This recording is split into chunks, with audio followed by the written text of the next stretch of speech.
listening. I like it. Yeah, it's I like easier. it. I like it on the button. Saves my voice. Takes the weight off your shoulders. Absolutely. No pressure. Woo, What always is pressure to gear up and do it. It is. It is. It's too much for you. And I'm happy I don't have to do it. I can just sit back, relax, and let the sound clips do the talking. That's right. Just enjoy a Thursday morning. We were supposed to have Eric Andre today, but he's sick. Or whatever. We were told yesterday he was sick. He got food poisoning. And with the stuff that's gone in and out of his body on that program of his, I can buy it. I can buy it. So we don't have Eric today, but we'll have a good show. Ed Sheeran's coming in, right? What's that? Ed Sheeran? No. What? Chris. Oh. Oh. Shern. Oh, man, I thought it was Ed Sheeran. No. Oh. We don't have a prep sheet for Chris. He's that guy from the Yankees. Yes. I mean, you didn't have one last time either. I know. We always like to have one. Yeah. Oh, okay. Very nice. I'll make one up. Thank you. Chris Stern, Yes Network. Fan of the show. Oh. Podcasting. Those are just words. Yeah. He'll be in and... I mean, I didn't think that they were read to begin with, so... I always give him a little gander. A little gander? I always give him Jim gives it the old college once over. I do. Yeah, that's right. And Kevin Farley is coming in. You may remember him from his work in the band Together, the boy band. Calculus was their big hit. I guess his brother was also an actor at some point. Yeah. Yes. So we'll talk to both those guys. I feel, though, in my heart, I feel bad for Permit Patty. Because she had to leave her fucking pot job? She had to leave. She is no longer in charge of the company that's making weed biscuits for dogs. By the way, this is the beauty of us. Yeah. Of all of us. Right. We're a country of fucking snitches. Mm-hmm. The whole country, all we do is snitch on each other. It's fun. And tattletale. Yeah. And rat. A whole country of fucking cunty little hall monitors. And then we get someone like her or the other fucking fatso, the Barbecue Becky. Barbecue Becky. And we get mad because they're snitching on the phone. Well, what we do... There are white people snitching on black people, so I guess that's why white people want to get angry at them. But you've missed a layer. What we like to do is snitch on the snitchers. So we like to be the ones who go out and push forward, look how bad this person is, because they're trying to point out how bad that person is. Right? Like, we like to, the same way Barbecue Becky and Permit Patty like to call the cops on people that are either barbecuing or selling water, we like to go on Twitter and go, here's all the information about Patty. You know, yes, but it's uglier than that. Because I think that people like that fucking Patty and that other one, that's who we are. That's the whole country of us. We're these fucking little shits. We're a bunch of Permit Patties? And fucking Barbecue Becky. Hey, look what he did. Look what they're doing. Look what they're doing. Look at it. And that is exactly who we are. We don't like it. It's embarrassing to see yourself. It's like if you're a fucking drunk guy and you see somebody else drunk, you're like, why do I act that way? That's exactly how all of us act, and we don't like seeing it on somebody else. We get angry at that, and then we try to crush these people who we think are, they're calling the police on these people. That's all of us. But it's because we would have done the same thing? Not necessarily call the police, but that's we are just a whole country of that, of little fucking babies who immediately tell on each other and who want to see other people get in trouble. That's what we are. That's all we do. Yeah. We do like to see people get in trouble. We fucking love it. We do like to see people get into trouble. And we like to see that's what I'm saying. Like, that's why the response to being mad at somebody trying to get people in trouble is we can get the people who are getting people in trouble, we can get them in trouble. Yeah. It's just, it's like I said, we're like literally running around in circles, biting our assholes out. It's terrible. Well, people have this skewed vision of justice. Like, everybody wants to be a superhero. Everybody thinks that their vision of what things should be like is right. And so in their quest for what's right, they're the one, like because in my mind, I see this behavior is wrong. I'm the one that's going to step forward, and I'm the one that's going to change things because I'm right.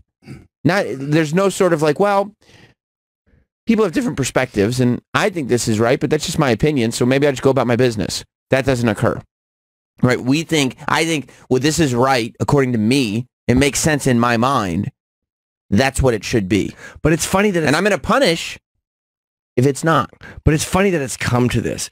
Like, not only are we mad at people, we're just taking videos of people telling other people. The whole country, we're just cunts. Well, you were saying that yesterday when we were playing Permit Patty. You were like, how's this news? It's not news. This isn't news. Some asshole got mad that a kid was selling water, and now it's this big racial thing. The press, whether you love or hate Trump, and it doesn't matter. He's right about the press. They fucking stink. Well, it's not woman calls police on black girl like it's this racial thing. She couldn't even see what color she was. She was fucking. When she got mad, she was inside. She just heard the kid yelling. You can't just blame the press though, because it's not like the press is creating this thing. It's the insatiable appetite that people have. Like I'm just going by how I saw it written by the press. Totally, because they're not without fault. They're terrible. But it's also, the consumption of this type of information. But we are literally just degenerating into taking videos of each other, telling on other people for doing things we don't like. Right. There's this thing where I don't mind that video going sort of viral. Yeah, I don't care. I don't mind people having a problem with that woman and passing it around. Like I would show Jess, hey Jess, look at this asshole woman calling the cops on this girl. Oh my God, what an asshole, right? And we can have that conversation and kind of almost laugh about it. It's water cooler chatter, right? But now we take that extra step and go, well, this needs to be reported on the front page of the newspaper. And there's like, no, you got it. There's a difference here. There's a cutoff. Just because people are talking about it doesn't make it news. And that people's lives shouldn't be ruined over. Like there's another one of this asshole. And then the people are hateable. Like it does make it easy. Of course. Because they're hateable. Well, the people are wrong, right? Like Permit Patty should not have called the cops on the girl selling water. Of course not, right. But that doesn't mean that the news needs to follow her for the next week and give us updates on what Permit Patty is doing with her life. She shouldn't have called the cops on the kid. This guy, this asshole on the BART train, shouldn't have called the police because a guy's eating a burrito. However, the BART train or the BORT train? BART. But then again, we shouldn't react the way we do to people saying stupid things on Twitter. We as an entire group shouldn't react the way we do to people fucking saying dumb things in an interview or in public. But I want to, we, meaning me and you, and this show, we can still talk about the assholes on the train. I think there's a difference between us talking about the assholes on the train and a newspaper talking about the assholes on the train, and the morning news talking about the assholes on the train. We're not news, and we're also not trying to make anything happen. No, it's like, look at this funny clip. This is entertaining. Yeah, this guy's a dick. We're not going. We tried to follow up with his boss. The fucking news, because the news now tries to make the news. They try to make more. It's almost like they're fucking. Railroad. When you build a railroad, you're building it in front of yourself as you're going. Right. And that's what the news is doing. They're like trying to create the news as they're going, just to give themselves a direction to go in. I'd be totally fine if that woman that called the cops on the girl selling the water, if I didn't know what city it was in and I only ever knew her as Permit Patty, sure, I'd be absolutely fine. There's no reason to go the extra mile because, like you've said before, her community is going to see that video. The people around her, the people that know her are going to know she's an asshole, right? You don't need to make a national headline of what her real name and her place of employment is. Yeah, just make fun of the lady. She's an ass. Right. You don't need to dox her on a national level. People will know who she is, who know her, and go, that person's an asshole. Yeah. But then the fact that she had to leave her job, shut the fuck up. Everybody wants somebody to leave their job. First of all, these companies are total cowards. It's going to go away in a week. Right. And second of all, she's just a fucking pussy who wants to go and hide. She is. But she's also doing interviews. Like, she handled it completely wrong. And, like, is there too much heat on the company that makes weed dog biscuits? Dude, people don't know how to handle it. They don't. Even as people who do this for a living, and I've been getting bashed online literally since the year 2001. I can remember the first time I was getting bashed online. Right, I remember that. 17 years ago. I left that message. I know you did, yes. It was like, you're a piece of shit, but I'd love to suck your cock. I'm like, look. Right. You're but like, it was mixed signals, man. Yeah, but for like there was 17 years, and there are still once in a while you'll get something on Twitter or an email that goes like, ugh. Like it's still, you never get 100% jaded where it means nothing. You can go where I avoid it or I don't look at it, sure. And it means less than it did because you're used to it. Mm-hmm. But if you're not used to this, if you've never been bashed, you're not a public figure, and all of a sudden strangers are attacking you, it's fucking horrifying. Well, because it's very easy. We're just, as people, it's very easy for us to see the numbers going up, right? And that feels good. Oh, good. Like the positive aspects of social media, very easy to handle. Oh, look at that. I've got more numbers than I used to. People are following me. I like followers. I like people that follow me, or strangers giving you compliments, right? I like your weed dog biscuits. Oh, great. Like, this is fun. I'm enjoying this. But when the negative stuff starts coming in, nobody sits there and goes, well, there's going to be another side to this coin, right? Like, you can't just have the positive stuff. Like, what's it going to feel like when the negative stuff starts coming in? What's it going to feel like when that many eyes are on me? Does my behavior dictate a lifestyle that it's okay for that many eyes to be looking at me? Right. And if the answer is no, maybe social media is not the greatest place for you to be. Or just keep quiet. Yeah. And, tweet about your favorite show and shut up. That's it. Kevin in Philly on Facebook, because Facebook is a weird place too, which ruins people's lives. It ruins it. What's up, Kevin? Hey guys. Hey, buddy. So one of my favorite pastimes, the guys that live in like the suburbs, you go on Facebook and there's these Facebook groups for suburbs where people just go on these suburb groups and bitch about the stupidest fucking shit. And this one lady went on and had an absolute meltdown about like Wawa being built, which is like a gas station convenience store in the middle of nowhere. It's not going to be a problem for nobody. So I kindly went on and I told her, I was like, hey, listen, you're being unreasonable. This isn't a big deal. Get a hold of yourself. She went off, said I was sexist, slut-shaming. She contacted my employer. Good. And sent emails. She found me on LinkedIn. She did research, found me on LinkedIn, and contacted my employer to try and get me fired. It's just crazy. It's the anger. People are just angry. Everybody's fucking angry. And again, we can't hit each other anymore. Right. Or we can't fucking throw bricks through our windows. So we do things like, fuck him, he wrote that. Go find him on LinkedIn. I'm pretty sure I can ruin his life. What I did your can't boss assault say? him. Right. What did your boss do? Oh, it's a family business. My dad thought it was hilarious. What kind of asshole tries to get a guy fired from a family business? All right, thanks, Kevin. She didn't notice the names were the same. How funny is that? How funny is that? She tries to get him fired from a family business. People are so in their emotions, though, on social media. Social media is destroying people because most people can't handle that type of confrontation, especially from strangers, right? Like if you go up to somebody on the street and just go, fuck you, 9 times out of 10, they're not going to enjoy that. Yeah. So now we've entered into this place where we've created a vehicle where that can just happen every day from strangers nonstop. Fuck you. And it's like, you don't even think for a second, wait a minute, I'm on Facebook here. There's 3 of us talking to each other. One person, one stranger is saying something nasty about me, and I'm losing my mind because I see it in print. There's something in our brains where we have trouble deciphering, because print has been respected for so long, the difference between a New York Times article and a stupid wall post on Facebook. Well, it's print. It's serious. I have to respond to this. And it's also the idea of people looking at us. Everyone, the worst thing you can do to somebody is to shame them. It's all about, John Ronson wrote a great book about So You've Been Shamed, I think it's called, about public shaming. Mm-hmm. And that's what it is. When everybody's looking at you and criticizing you, you're ashamed. Right. And that's all this is everybody is shaming each other. It's embarrassing. And they're killing themselves, or they're having backlash against other people. It's just creating this nastiness. I know. But we want to believe that it's a good thing because everybody's posting like the positive end of things, as if they're not, dying on the inside. And it can be, it can be a good thing. And eventually, will it be? Yeah, I think when we adjust to it, again, it's I don't think so. We're adjusting. This is it's a weird period going from what we used to be, and in our lifetimes, all of a sudden, this. I mean, who the fuck, in high school, did you see this coming? No way. I didn't either. But you saw the hints of it in high school. You saw live journal when I was in high school. I didn't see. Not for you. But when I was in high school, live journals started becoming popular.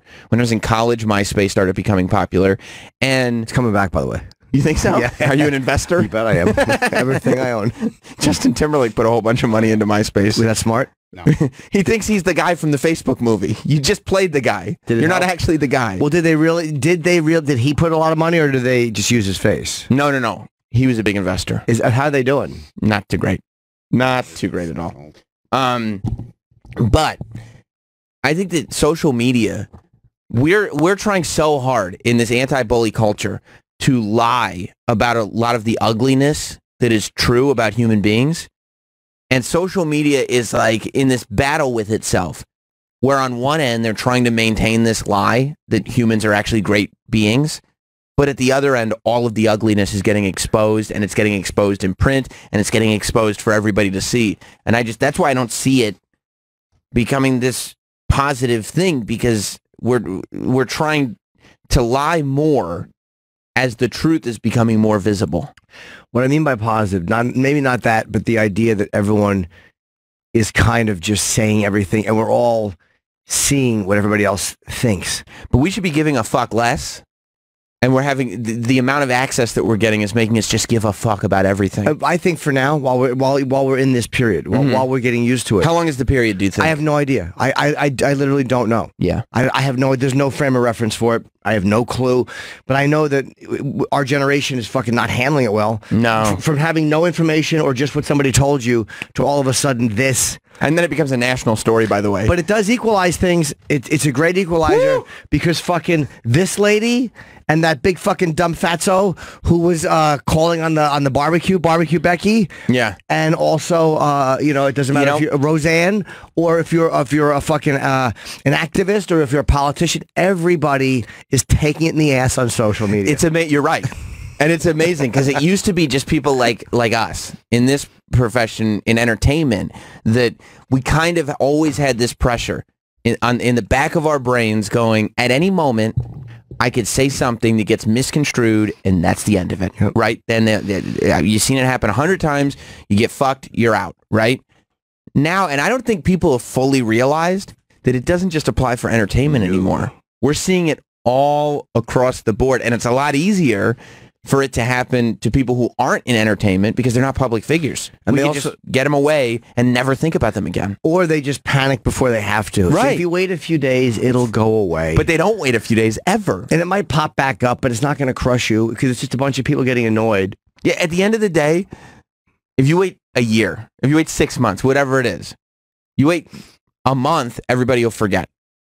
6 months, a year, somebody will see Barbecue Becky in her place of business, and they're like, "Aren't you Barbecue Becky?" Yeah. Ha ha ha. You know what I mean? It becomes this like funny meme thing where people aren't even mad about it anymore. It doesn't. I mean, look, and there are times like when you're such a fucking asshole in public and you see somebody filming you. Yeah. I mean, that lady was a shithead. I don't have a problem with with these people getting videoed and being made fun of. I don't mind that. She is a shithead. Mm-mm. And the guy, we'll play the video. The guy... on the BART train? Yeah, I mean... the worst. This guy, who's another one of these guys. He's a nudge. He's such a nudge. You know, it's really funny. Like, I have a neighbor like this who... I don't know if this guy on the train has it, but it's there's this CEO energy where, I don't know, for me, I see it a lot with middle-aged white guys that have made money. On the train? Not even on the train, just in life. Middle-aged or older white guys, right, that have made some money, think that the same way they would have power in an office, in a boardroom, whether they're middle management or whatever, that power continues with them into the real world. That's right. Right, like, and you'll hear it like when your neighbor comes and talks to you, and he's kind of like, "This is what we need to do." It's like, fuck you. Yeah, shut up. Go away. Go away. Yeah. Like, you have no jurisdiction over anything. You know what I used to say when I was a kid and I was really mad and I thought it was cool? What? Buzz off. That's right. I would say buzz off. I got to start adopting that. When I was 13, I told my parents to buzz off. How'd they react? Just shut up, Jim. Quiet, you fucking fruit. You know, if my kid was 13 and he's like, "Buzz off, Dad," I go, "Really? That's it? It's the best you got? Really, little Edgar? That's the retort? That's the best you have? Shut up. You stink." Yeah. You little idiot. Go upstairs. So when one guy's eating a burrito or something on the BART train in San Francisco, and the guy is, the problem is, or the good part is, these people who are being outed, quote unquote, outed on social media, they're hateable. Hateable. This guy's a hateable guy. And I don't mind social media being like, look at how shitty this dude is. Yeah. Because it's funny. And it's funny to let people he knows can see what an asshole he is. But you don't have to go for the guy's job. I don't care about his real name. No. I don't care about his job. I don't care about watching this on the news. I don't care about seeing this in a newspaper. No. Just let it exist for our entertainment. And that's it. That's it. So this is him. He's yelling as a younger man is eating a burrito on the bar. It probably smells strong. You probably could smell it on the train. What if this guy's just an OCD fucking asshole? Or he's a guy that's been fucked with here and there in his life, and he said he doesn't like it. He has to follow the rules because he's been fucked with before. He has to follow the rules, and he doesn't like seeing people not follow the rules. But the way this guy talks to the guy eating the burrito, I wonder if he would do this on the fucking A train at 2 o'clock in the morning. Oh, no. If there was 3 or 4 guys. You know, that's that white guy CEO energy I was talking about? That disappears in certain companies. And there are certain, and that's kind of what, I've actually caught myself at times, like I won't say things. A lot of times I'm like, if I see like a person or a smaller person or an old person, I don't say shit to them, or I don't slam on the horn, because I'm like, when I do that with somebody who is 6'5", right? Like, don't be a fucking pussy and bully and all, like, don't be an asshole to an old person. If you talk to that person the way you would talk to them if they were a fucking linebacker. Right. I mean, it's so, I've been on a train before. Yeah! Thanks, man. Thank you. Takes me where I need to go. I went on by myself, too. Bought my ticket. Come on. Yeah, I'm not by kidding. the way, I thought of you. Sorry. Yesterday, the best example of a guy missing the train, the door closed. It was a black guy in a suit, and he had somewhere to be. And the door closed. The door closed, and it was almost cartoonish. Oh, did he want to make that fucking train? Did he? Desperately. Did the door reopen? No. Did it go forward? It was flap up against the train. I think I was taking the W train south, but he missed it by literally an eighth of a second. The best example I've ever seen of a man missing a train. And then the train left? Left him standing there. And he's on the platform. And that was not the W and the R trains are not, they don't come that often. That's, right? Yeah, like every like 15, 20 minutes. They suck. Dude. And he was pressed for time. And he wanted to be somewhere. He had a meeting to get to. And he'd already paid for the train. That man. The swipe had already happened. Swiped in. Ding! Flap! Oh, was he unhappy? You would have been thrilled. I got to start filming every time the doors close. Did you chuckle? Oh, it made me happy because I was like, yeah, I get it. You get it now, I right? understand the joy of that. Oh, that's awesome. There's been times where I've walked through, by the way, these socks are itching my feet. These cocksucker Adidas socks weren't not washed well. They're itchy. Sorry, bud. Yeah. What do you mean they weren't washed? Oh, did you send them out? No. I do it my thing. I'm just saying that there was probably too much in the laundry, so they didn't. I see. So I was, I sometimes I'll come through to get on the subway, and I'll see the train leaving after I swipe through. Yeah. But I'm not close enough where it would have made you happy. Like, it's almost like, all right, I just went bing, and then it's pulling out. I'm like, there's no way I would have made that. No. But there are other times where I can just miss it, and I'm like, yeah, he'd be happy. You're right. It annoys me that I'm thinking of that. When you're running down the stairs and you miss the train, awesome. Yeah. Awesome. It's the greatest. Especially when it's like late night. If you're ever in the train at like, 2 o'clock in the morning, like sometimes it's an hour between trains. Is it really that slow sometimes? Yeah, on certain trains, when I lived out in Queens and took the 7 train, I mean, literally, like sometimes it would be almost an hour. You're just kind of sitting there, especially if it's cold, you're sitting on a platform. Wow. And you're just like, oh my God, you got to fucking be kidding me. I would always take a cab in that case. I mean, I know for money it's a pain in the ass, but I didn't know they took that long. I just love that guy who had the meeting to go to, even if he does have to take a cab, it's going to bother him because he swiped in. Well, the cab will be a nightmare because of the time of day. What time of day was it? I want to say it was yesterday. It was after, today is Thursday. It was after UFC Unfiltered. So probably about 2 o'clock in the afternoon. Oh, it's great. And Midday. Like, you don't want to hop in a cab. No. That was 42nd Street. It was at the 42nd Street going from the red line to the yellow line. It's great. You don't want to miss that one. Honestly, even if another train came 2 minutes later, just that 2 minutes of frustration is enough to really give me joy for the day. Yeah, it should be. It's enough. So this happened there in California. Yes. And Sandy Franny. Sandy Franny is what it's known as locally. Yep. And the guy was eating a burrito, and this other guy had an issue with it. When you get off, you can't wait. Sign says no eating and drinking. You don't get it? You don't get it. You must be stupid. I've seen people like you on TV.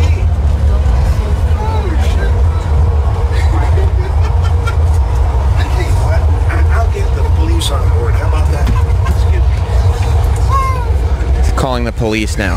He's gonna call the police. I'll tell you what. I'll get the police on board.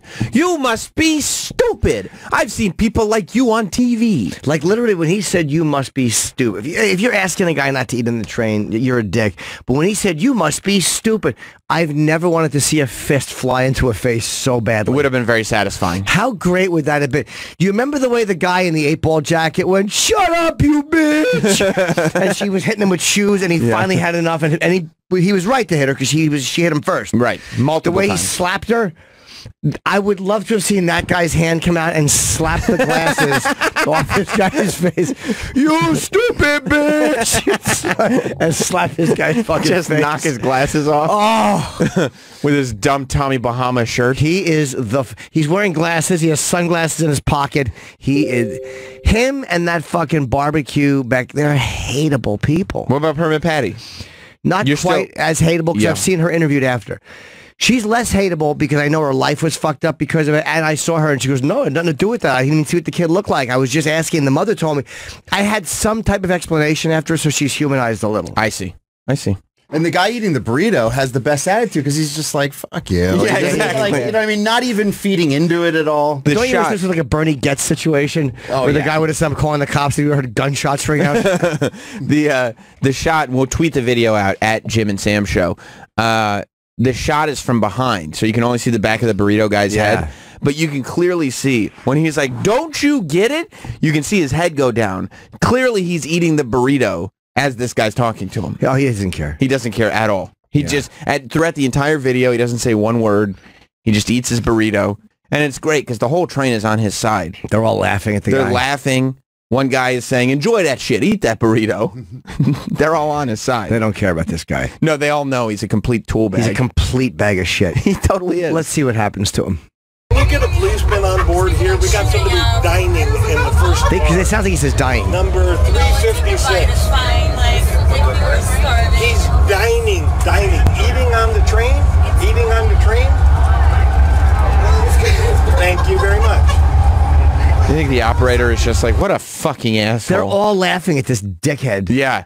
He's dining. Can they probably said he's dying? Dining, eating. You know why? Because even if you don't like people eating on the train, and I don't. I don't either. We talk. Sometimes it smells disgusting. It's rude, yeah.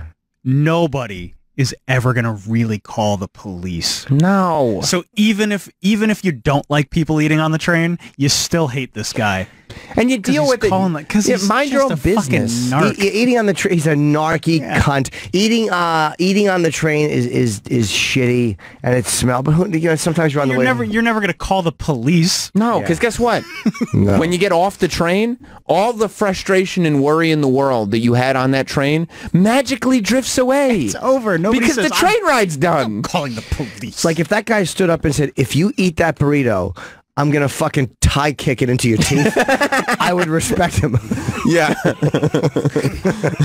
You just got, when you're on public transportation, you just got to deal with shit. I mean, Yeah, that's it. There was a couple weeks ago, there was a guy who had flip-flops on, and he was trimming his toenails on the train. Disgusting. And throwing the nails on the floor. And you're just like, oh, it's fucking gross. But in 5 minutes, you're off the train. You never have to see that guy again. And as much as you want to say something, sometimes you have to think, if this person is mentally ill enough to do that, Right. like if they have that many problems.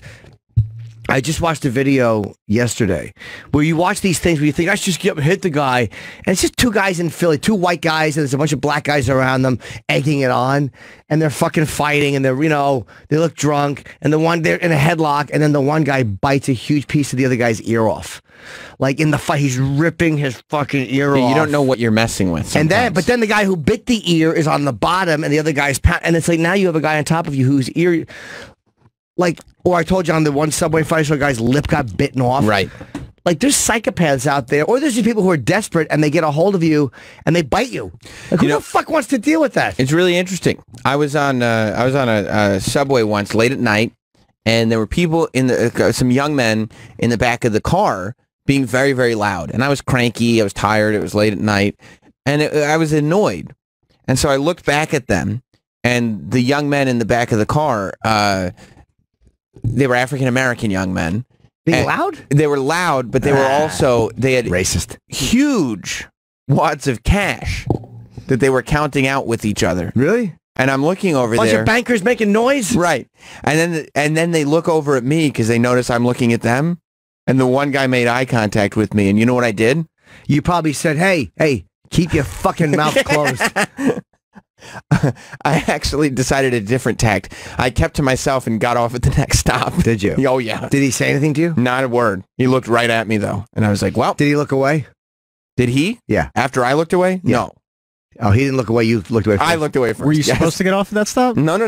Did you get into another car, or you just got off the entire No, train? I got off the train. You're such a loser. Would you just guys to another I'll car? just go to another car. Nope, I got off the train. I was like, I want to avoid all sorts of this scenario. But you know what? I stand by that decision. Yeah. She went back and asked for some money.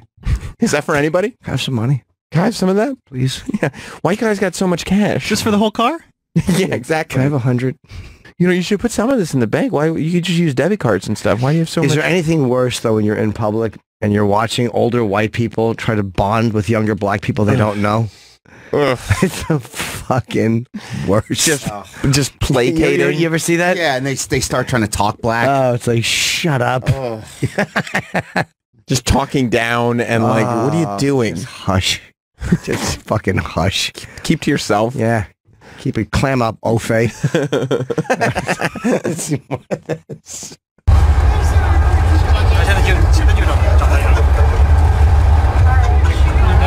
Oh, now he's filming the guy eating, and he's really pleased. He's pleased as punch with himself. Look at him smile. Got to get that evidence. That way, when the cops come, if the burrito's done, there's evidence. Like, that's the guy. See? He was eating a burrito. Take him to jail. There's a sign there that says, you know, No it's against eating. the rules. Oh, what a fucking dork. Do you think he realized, like, at what point did he realize, oh my God, the whole train car's not When he saw he's himself against me? when he saw himself online. I don't think he cared at the time. No, I think in the you're moment. right. No, I'm right. I'm right. But now he cares. Now that it's in the New York Post and everything, now he cares. Is he in the Post? This is in the Post, yeah.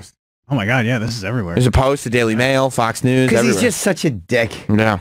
The good thing, though, is that nobody reads those websites. Well, They're actually fairly Popular. well-traveled. The yeah. Daily Mail? That's right. All right. Not the one that you go to. yeah. M-A-I-L. Oh, yeah, yeah, totally. I was going to say, I didn't see this guy on that. Yeah. Yeah, much different. No. News stories there. There's just masseurs. No, it's like this guy is clothed. Saw that one 3 days ago. Next.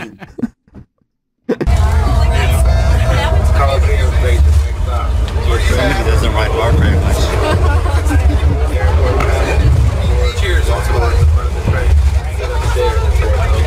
They're all Everybody's laughing at the guy. laughing, shaking their heads at him. They're all laughing at this dickhead. You see that guy? What did he say? Yeah. He lifts his cup to him and he goes, "Enjoy your burrito, bro." Yeah. Cheers.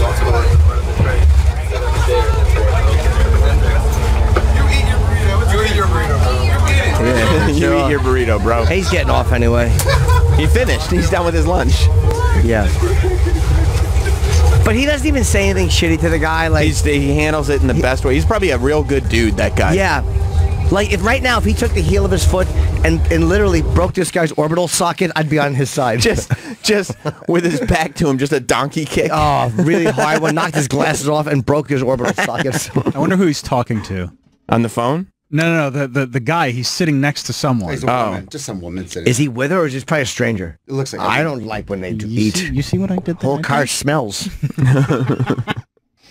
Oh, yeah, I see. Your guy in your Tommy Bahama shirt. Yeah. Like he was showing his phone to whoever is sitting next to him. And You believe this? I'm going to show this to the police. look, I got it. That's a clear view of his face. He's going to get arrested. You know, on public transport, when you break the rules that are on those signs, that's a misdemeanor. How good is your life when you think that, like, this is a real issue for the police? Like, how good has your life been? Meaning, I think about that too. free of crime, Yeah. free of drama, free of threat. When you idea of, like, I should bother the police with this man eating a burrito. This guy has very few stressors. Yep. Very few day-to-day stressors that this becomes this big of an issue. And the video keeps going. Yeah, at some point, one of the other passengers starts to argue with the guy a little bit, but not a real argument. It's just made more and more clear that all the passengers... I see you do here all the time, every Thursday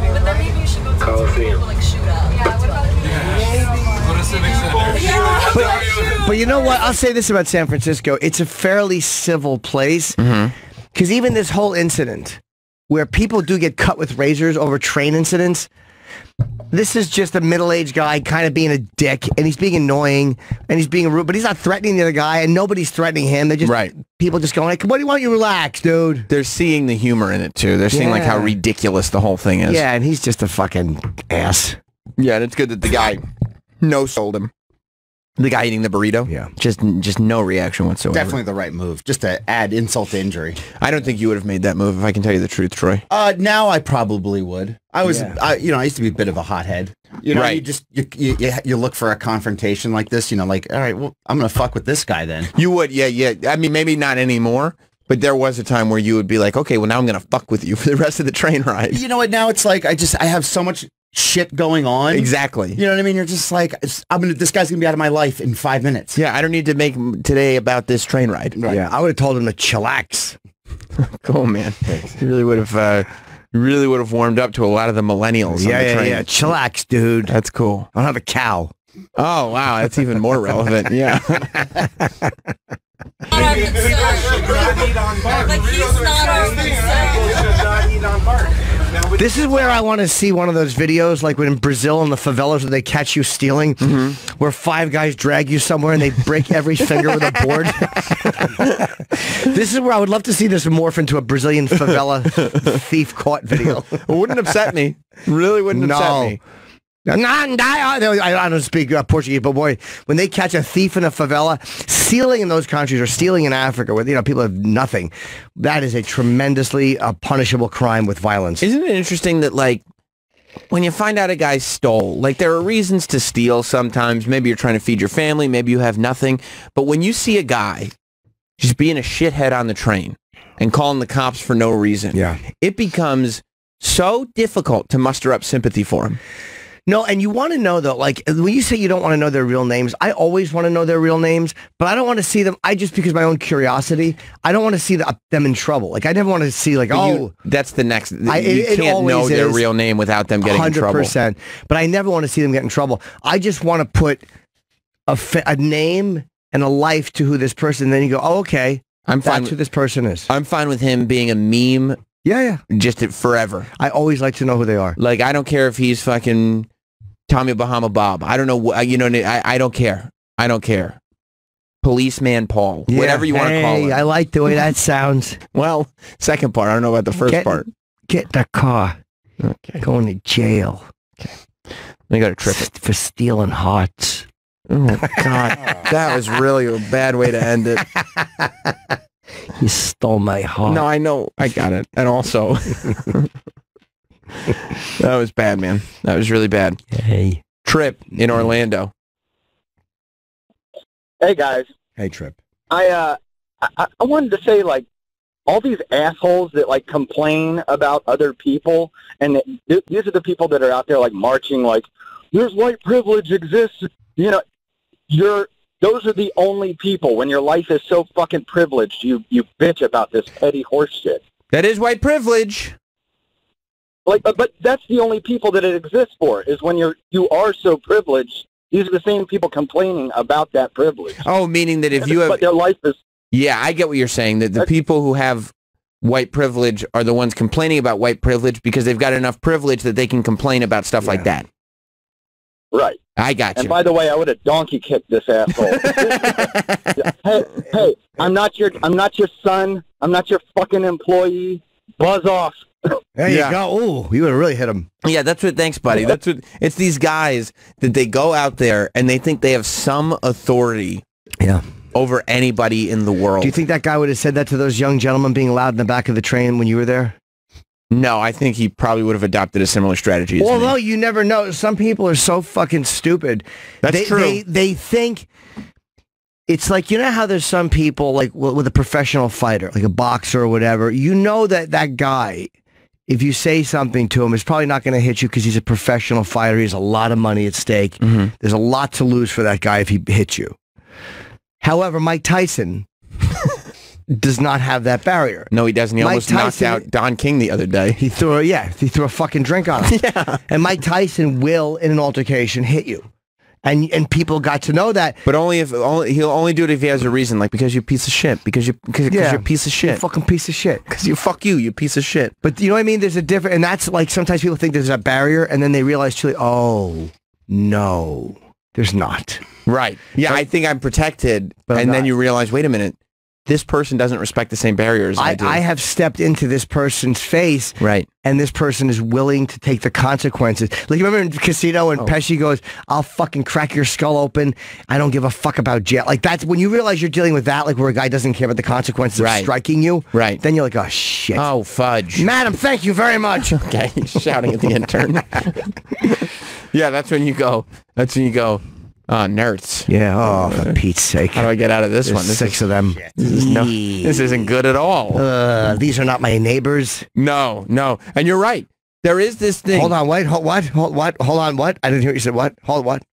Wait, no, you what? Hold on now. Okay.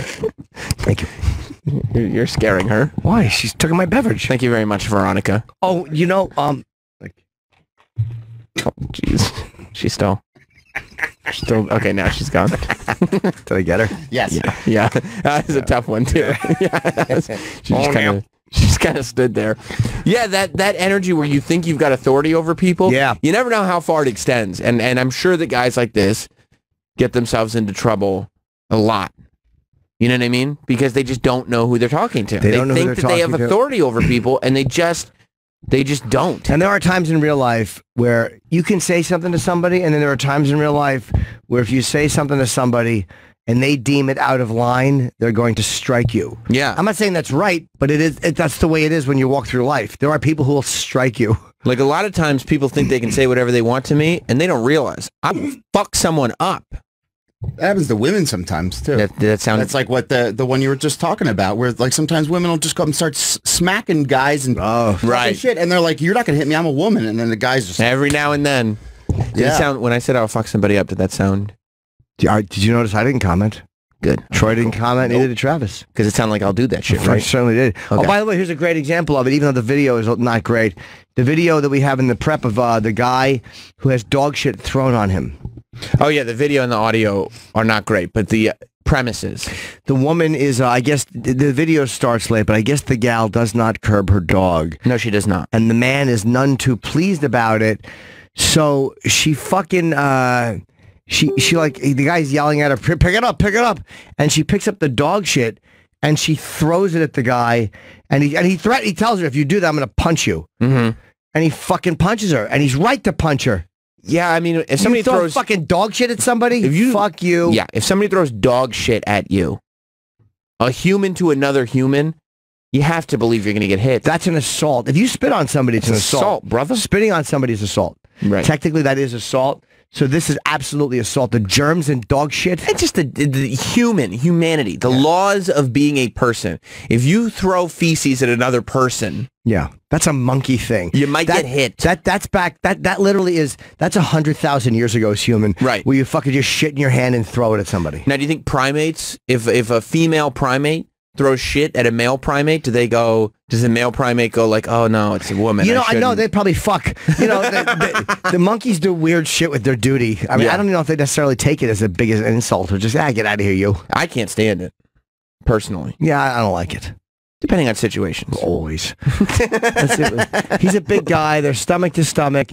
Pick up the old piece of shit. You want me to pick it up? Right, throw it up. Does she pick it up with her bare hand? And he hits her. What's this reaction? Hey, it's a woman. Hey. People go, hey, it's a woman. Hey. Yeah, Shut up. Don't. No. How is swinging at her less humane than having shit thrown at you? She threw shit at him. And then the fucking white knight that comes over, it might not have seen what happened. Hey, let's split this up. And I think this guy tells him.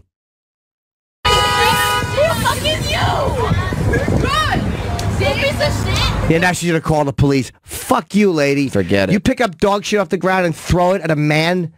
What the fuck do you expect to happen? Right, you might get hit.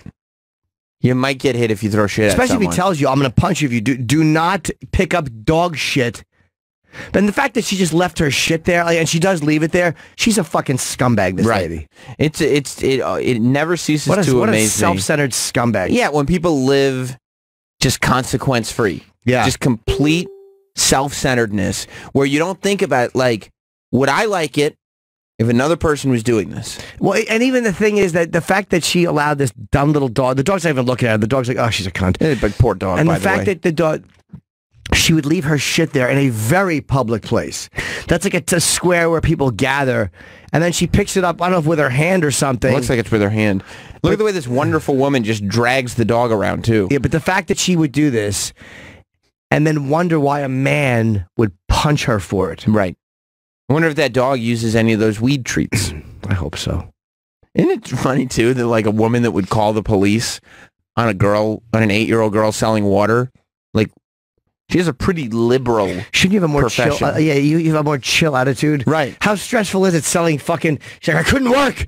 Well, you're selling fucking pot dog treats. Idiot. Yeah, eat some of those milk bones and relax. How hard is it? She's probably high. She's probably high. Kids were fucking up her high. That might have been. You think so? They were making like she was just relaxing, and all of a sudden, yeah, she's probably listening to music in the zone, right? You know, and it's just like that in your ear. You're like, shut the fuck up! Yeah. I'm trying to be high here. Get your water here. Get your water here. Oh, fucking Christ! Just banging on a frying pan like what's his name, the stupid Yankee fan. Oh, I hate that guy. Used to walk around. Well, he's dead now. Yes, he is. What was his name, Mr. I don't know. We could something. What's that? We could ask Ed Sheeran when he comes in. Oh, Ed Sheeran. No, Chris Sheeran. Oh, Freddie says. Freddie says. Yeah. Yeah. Just bang the pan.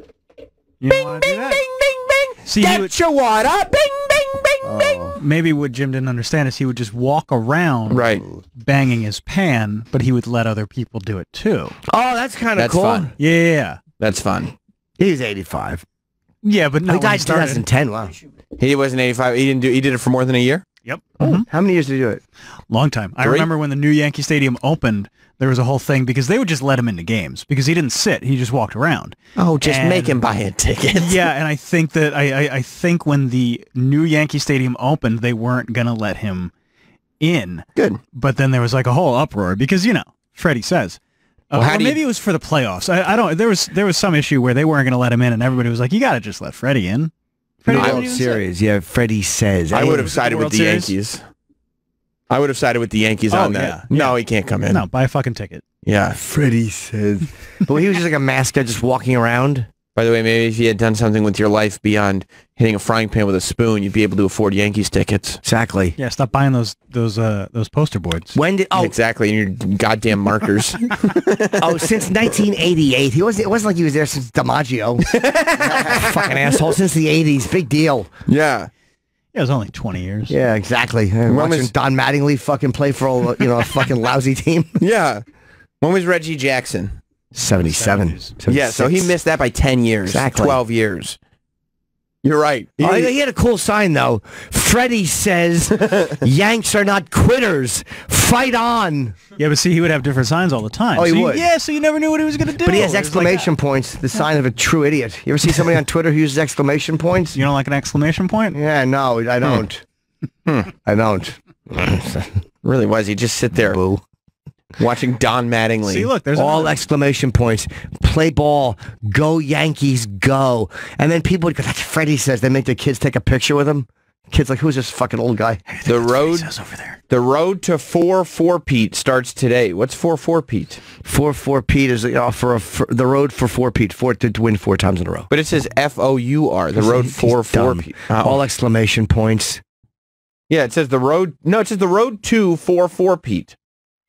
The road to 4 Pete starts today. No, but there's 2 4s. No, I know, but the second 4 is probably not. It doesn't even make sense. It's not even replacing a letter. It's ridiculous. It's probably not all there, Sam. Yeah, exactly. You don't think walked around banging a pan and you're looking for fucking literacy? Maybe I'm being too severe. Yeah. Yeah. He was a big underliner, too. Look, he's underlining today. Yeah. Oh. Yeah.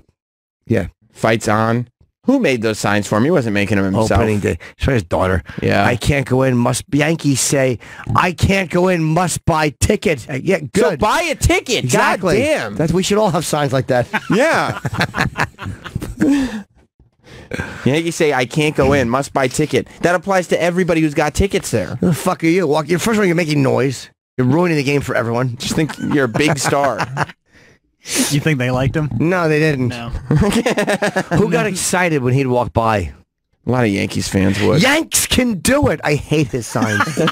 I hate his signs. Are you upset that Freddie Says isn't there anymore? No. What about Chippa Says? Fuck yeah. Chippa says yank this. And there's a picture of a pecker. Fuck yeah. Fuck yeah. Hey, what's up? Chippy says go yank this. Never a different poster, just always same one. Except it's a new poster every time. It says the exact same thing. Sam's a piece of garbage. Yeah, what are you bringing me up for? Just concentrate on the... I'm not even there with you. Nothing to do with baseball. No. Right. Don't bring up my name. Says Travis's mother don't love him. Exclamation point, exclamation point. Chip would really turn this lovable thing into something that was not good for anybody. Yep. He would ruin it. Oh my God. Poor Freddie Says. It really was a one-man... I mean, Mattingly was the whole team for a little while there, for a wasn't long time. He had one playoff game... or one playoff series against the Mariners in '95, and I told you I was at that final Mattingly home game. The Yankees were up 1-0. Then this is game 2. They wound up going up. They were losing the game. I want to say 5-2. I could be totally wrong. They were losing by 3, I believe. Whatever inning, it might have been the 7th inning. Ruben Sierra hit a home run. I remember Ruben Sierra. Ruben Sierra. When I was in like 3rd grade, I had to pretend to like the Yankees, and Mattingly was my guy. Yeah, Ruben Sierra hit a very good home run. Then Mattingly, I think, and this is going by memory, 7 home runs, 49 runs batted in that year because he had a bad back. And what do you remember? I don't know. When did you just stop? Like, all your pop culture references are from the 70s. Your basketball's from the 70s and 80s. Basketball's from the 90s. I mean, baseball's from the 90s. This is this is 95. Right. So did you just... What year did... Well, if you know, that was when I began. The more comedy I did, the less I gave a shit about other stuff. 9/11 happened, and you just gave your life to America at that point. Bet I did. Yeah. You bet I did. 2001. Chippy says never forget. Wouldn't that be great if Chip was walking around with a big poster board with a picture of the towers and a plane flying into it? It's 2018. Never forget. And it says, Chippy says never forget. People would be like, oh, he's right. But yeah, I remember Mattingly. I told you I was walking to get a hot dog. And I bet you were. You know, well, not even euphemistically, really. Oh. I was going like down by right before I went into the those little walkways that would take you under the stadium. So I saw Ruben Sierra. I heard like, and I look up and I see the ball going out. Sierra hits a home run. I'm buying my hot dog when Mattingly gets up and hits his final Yankee Stadium home run in the playoffs. And I'm watching it on a TV monitor. I've told that story. What were his stats? I might be wrong. What were his stats in *95? Can we see that fucking home run? How was the hot dog? It felt good, but it broke off. It's like Eric missing Triple H. Oh my God, it was my favorite thing Not ever. In pant size, he didn't. Oh gosh. When we went to, I think it was a SummerSlam, and Triple H was making his big return, and Eric went after one match to go get food, E-Rock, and I'm sitting there and I'm waiting. I'm sitting at the seats. And Triple H's opponent gets announced, so the next match is about to start, and I'm like, oh my God, Eric is still not back. And then his music kicks in. Time to play the game. And Triple H comes out, and everybody's losing their minds, and there's green lights everywhere, and he's doing the entrance, and it's so exciting, and Eric is still not back. And then finally, when Triple H gets to the ring, and he's already missed the whole entrance, I look up, and Eric is at the top, coming back in, with an arm full of like 3 pretzels. Will he get to see the match? Does the intro mean anything? It's everything. Is it really the walkout? Of course it is. Was he mad he missed it? No, because he had his pretzels. Those are a lot of carbs, though. They don't catch up with So them. there was 3 of you that had pretzels? Mm-mm. He didn't share. Actually, no. I'm going to be fair. It was 2 pretzels, not 3, because there was only 2 of us. 1 for you, 1 for him. Mm-mm. He didn't share. Oh. Let me see this final home run. By right-handers, 5 by left-handers. This one by Mattingly. Oh, hang on to the roof. Good. There's no roof.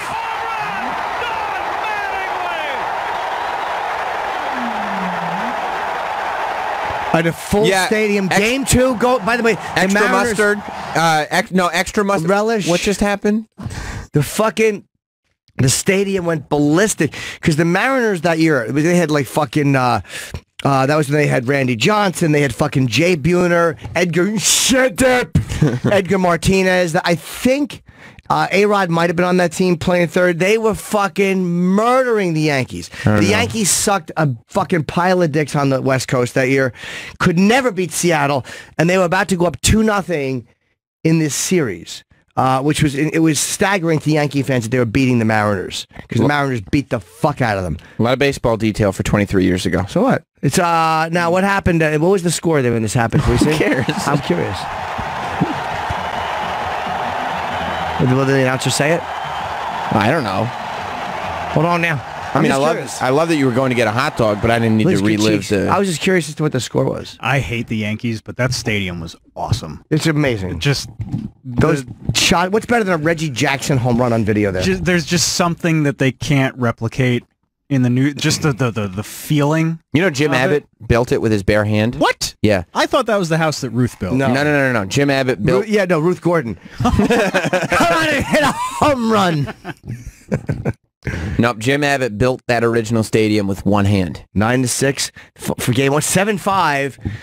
There was the final in the 15th inning. Oh my God! Did they? You know what? I think Seattle caught up and they won. Did you stay for the whole game? Yeah, man. I did. Of course I did. Sam would not have wanted to. I wouldn't have wanted to. I didn't want to stay for Jim Abbott's no-hitter. Then we lost 3 straight in fucking Seattle and got knocked out. It was Buck Showalter's last year as a fucking Yankee manager. Horrible.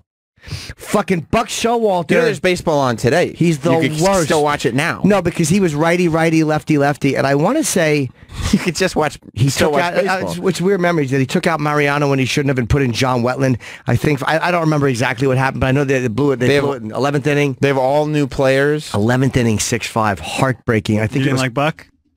No, because he was obsessed with fucking lefty-righty shit. He also put them in those cotton uniforms, and that really messed them up. Did he? Yep. I don't remember that. Yeah, for one game. Yeah, and then they washed them, and they were too small. All right, Francesa. I didn't remember that. All right. But he was, I believe he was, but he was also, he actually got them to that point. That was, remember 94, I think the Yanks were 6 games in first, and that was when the fucking strike happened. Oh, that's right, because the Expos were in first, too, and they were like the best team in baseball. Yeah. And they'd never gone to the World Series before. And the Yankees coming back and doing this. This is around when the, when was the home run fucking thing between McGuire and Sosa? That was the following year. That's 95 or 96, yeah. That's what brought baseball back after the strike. It did help a lot, yeah. Streak. All those steroids. Yeah. Don't bring up Ripken as if he had something to do with it. No, he had everything. You just wanted to give Ripken his little shine. He's the greatest. Yeah, right. Don't mention Kevin Costner. As long as they turn the power off, right? Yeah, you see that streak? Nope, no playing today, bud. Why? It's clear skies. Yeah, no lights. What can we do? Fucking Mariners scored 1 in the 12th. Oh, my God. Yankees scored 1 in the 12th. Who cares? Mariners it's so specific. The Yankees scored 2 in the 15th. There's still baseball games. Like, was there a baseball game last night? That was Mattingly. Yeah, of course there was a game last night. That was as he was leaving. You can just watch baseball now. No, but I'm saying, and the Yankees are really good. But that dynasty was coming in. That was the beginning of the fucking dynasty. They won 96. They won 97. They won 98. No, I remember. I was a child. Buck leaves and... Buck leaves. Fucking Joe Torre comes in. I know. Oh, fuck. Joe Torre says... You know where Joe Torre lived? Westchester. The best Chester. I went to his house one time for trick-or-treats. Did you? Yeah, peanut butter. Nobody calls it that. Peanut butter. I know. I just said it just now. I've never heard anybody say that. Yeah, they gave out peanut butter cups. I was I believe I was the guy from Scream that year. Ghostface. Not a very original costume. You could buy it. The only one. You could buy it at CVS. No, I should have gone as Ghostface Killer. That's what I should have gone as. Baseball. You didn't even watch baseball anymore. Glad we're talking about it now before Chris comes. I know, dude. I would literally listen. Oh, I forgot Chris. I would literally listen. Just all these details about one game from 1995. I would literally listen to every game. I was obsessed. I would listen. I never would have guessed. Huge Yankee fan. You're driving to gigs, and you fucking got like an hour and a half in the car, 3 hours in the car going to Philly or fucking Delaware or Connecticut or where the fuck you're going, and it was an AM station. I think it was 770 at the time or whatever it was. You could get AM station for fucking at night, an AM station you can get for 8 states. Who was that at the time? Michael K? It was Michael K and John Sterling. Michael K. Williams? That was no. He was the one who was. I would listen to that show. Yeah, he got shot. He came in for relief and they shot him. And then it was John Sterling and who's the other guy? Steiner. Yeah. Brendan, I liked him a lot. Who's the guy Steiner? Charlie Brendan Steiner got Steiner. fired because he wouldn't stop telling the same story. That's right. Yeah. Baseball. Pitch. Yeah, it was Charlie Steiner, who was pretty good. I like Charlie Steiner. But yeah, that fucking Michael. I loved Michael K and Sterling together. I thought were great. Michael K still does radio. I but like the Michael K Yankees that now. much. I liked him with Sterling. Does he do radio or TV? Both. He does both, but I don't like him now. His opinions just I don't agree with. Why? What about Don LaGreca and Peter Rosenberg? They got a whole show. No, I just don't like some of Michael K's opinions. I like this Sam Roberts. That would be the main one. You think that destroyed his career for you? Yeah. I don't know. I think think Michael K's got the hot takes on the Yankees. Sam Roberts is a man. I think it's good stuff. I think it's really, really good. I think his show has only gotten better as the years have gone on. For instance, I like this Sam Roberts. all the Yankees coverage you can handle. What does he mean? He's talking about me. No, he's not. I'll play the original clip. No, he's talking about that Canadian singer. Hate that guy. Just hate him. He just won't go away. Ruined it all for you. Won't go away. He first popped up in 2002, I want to say, and he won't go away. He ruins your Google search, doesn't he? He does. He does. But guess what? Not Sam is mine. You know why? Because the headline will be Sam Roberts, a fan favorite. You're like, oh, finally. Oh. Yeah, Canadians love Sam Roberts. Really? Oh. Good looking guy.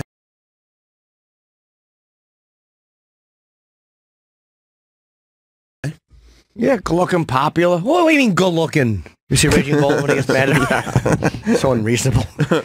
Nah, I'm saying go looking. Go inside. Go inside. Oh, wait. Travis, somebody wants to correct you on a statement you made about the uniforms. Okay. Yeah. Clint in Alabama. Weird that Clint would know so much about the Yankees, but go on. No, it's Alabama. He's cotton. Married to a Yankees fan. Take it easy on me. Anyway, Buck Showalter didn't put him in the cotton uniforms. It was the assistant to the traveling secretary. I think his name was George. Is that right? Who? The assistant to the traveling secretary? Yeah, but I mean, it's Buck's final call.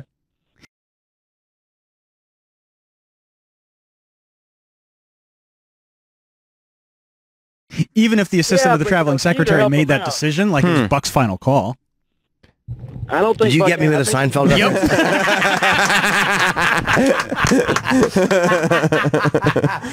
George tipped you off, didn't it? Mm-hmm. You might be onto something there, George. I'm a cotton.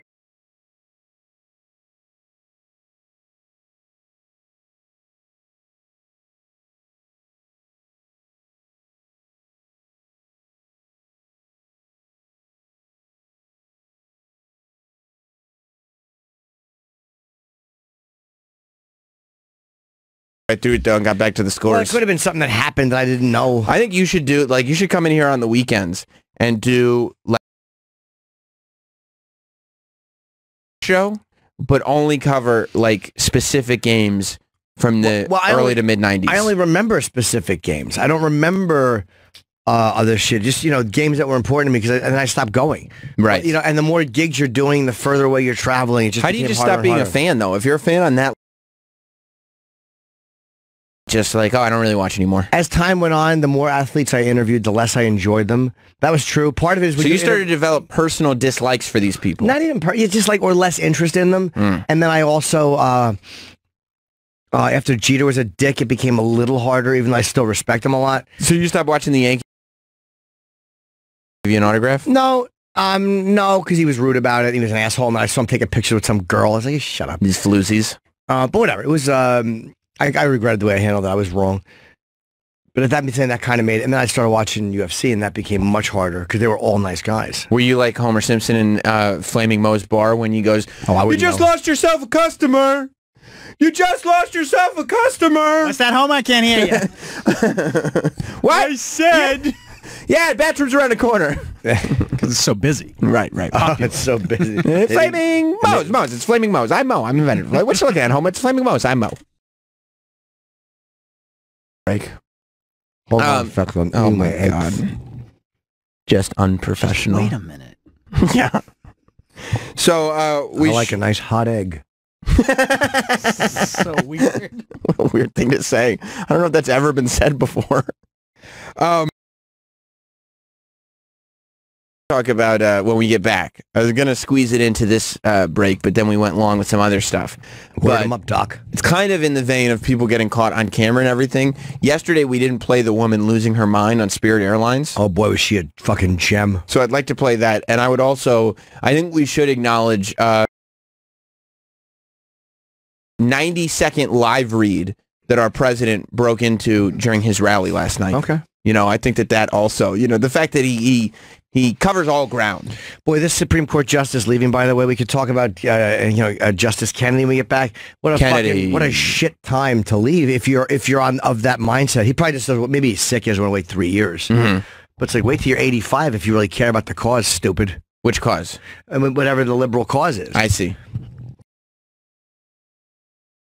Yeah, was he super liberal though? He was a Republican, but he voted moderately.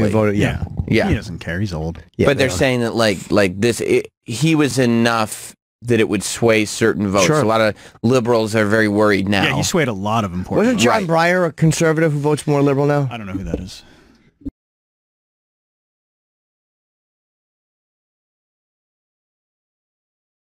He played with Don Stephen Mattingly Breyer, on the sorry, 95 Yankees.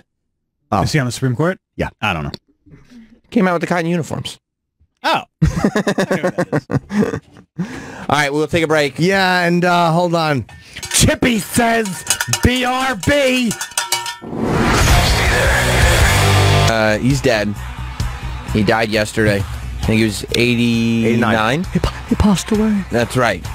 And really is getting honored in a lot of circles. Like everywhere you go, people are saying really, really great things about him. Well, I've said it before, but he fucking pummeled hits out of those kids. Joe Jackson may have been a brutal man, right? But boy, could he beat a song out of somebody. Yeah, I wish he was my father. I might have, had a fucking complex about it, but goddamn it, I would have had a single. Yeah. I would have had a good album. I love that. The people are like, well, Michael Jackson, Janet Jackson, LaToya. The Jackson 5. Yeah, but the Jackson 5. She's still somebody. The Jackson 5. Yeah, I don't know if LaToya Jackson had hits. Maybe not hits, but LaToya Jackson is more infamous than famous. All right. But people are like, yeah, he had to be a great father. Look at all the hits these musicians got. And you're like, that's the job of a record producer, not the father. The father did it. The father did it. She had some big songs. Like what? It Feels Like Love was a big one. How about Nighttime Lover, 1980? She got a pretty prolific career. She has not had a prolific career.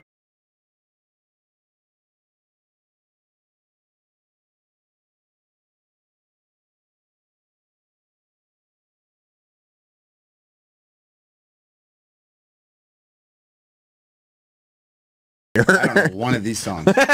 Put on fucking, you don't know If You Feel the Funk? I know that one. If you feel the funk. No.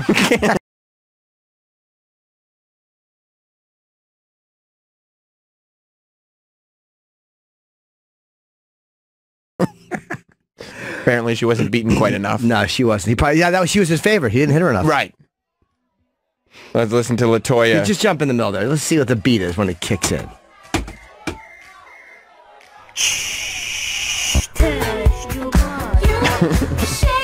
And Joe Jackson was balling up the fist, and he goes, well, wants to deal with the hitmaker. Yeah, I mean, Phil Spector isn't like... Phil Spector is looked at as a monster. He is a psychopath. He made hits. In the mouth. Yes, he fired a gun in the fucking recording studio. He's crazy. Right. But he's looked at as a monster. Yes, you have to be crazy to be... But Joe Jackson did it to his own kids, and he's being remembered today as a wonderful man. He's seen as a monster, though, by most people. Not yesterday he wasn't. Well, the Jacksons. Yeah, it was like the next to last paragraph in the article that I read. What? No, over the years, there have been multiple allegations. Yeah. Allegations. Yeah, by people who lived with him. Didn't Michael hate him? Yeah. Do you know how fucking crazy Michael Jackson was? You don't think Joe Jackson had a lot to do with that? He said he never... Media tried to say. Oh, I'm sure not. Michael said that. I'm sure not. Tito, Jermaine, Marlon, and Randy. Daughters Rebecca, LaToya, and yeah. Joe Jackson is... Wow, Brandon Jackson died in 1957. Who's Brandon Jackson? I guess, one of the first kids they had.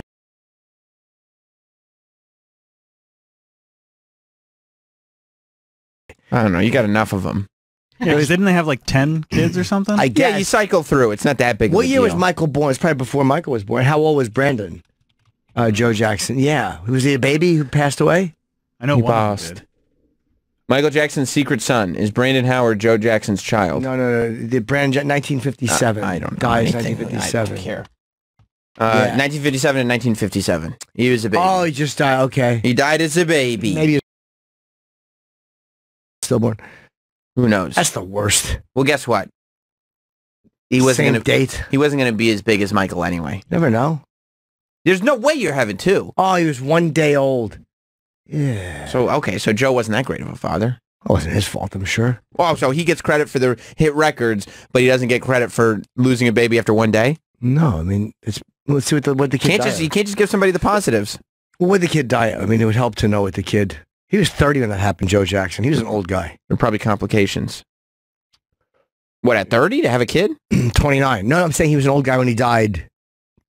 89. Oh, he was 89. Yeah. In 1957, he was 29 years old. Oh, I see what you're He's had saying. a long life. I see. Yep. It's amazing how long 90 years seems, but that is a long time. Yeah. I want to live to be 117. Oh, you do? Still born. He was born dead. Yeah. Yeah. Why? 117. It's just a good age for a boy. Boy. Yep. I'll be America's oldest teenager. You think so? I hated Dick Clark. He was the worst. No, he was good to a lot of bands, but I hated that. I should say I hated that name. I mean, we're put Kiss joking on TV. around. He was great. Yeah. He's very good at what he did. I hated that name, though. America's oldest teenager? Oh, fucking shut up. I guess it fit. He was exposing new bands even in an old age, right?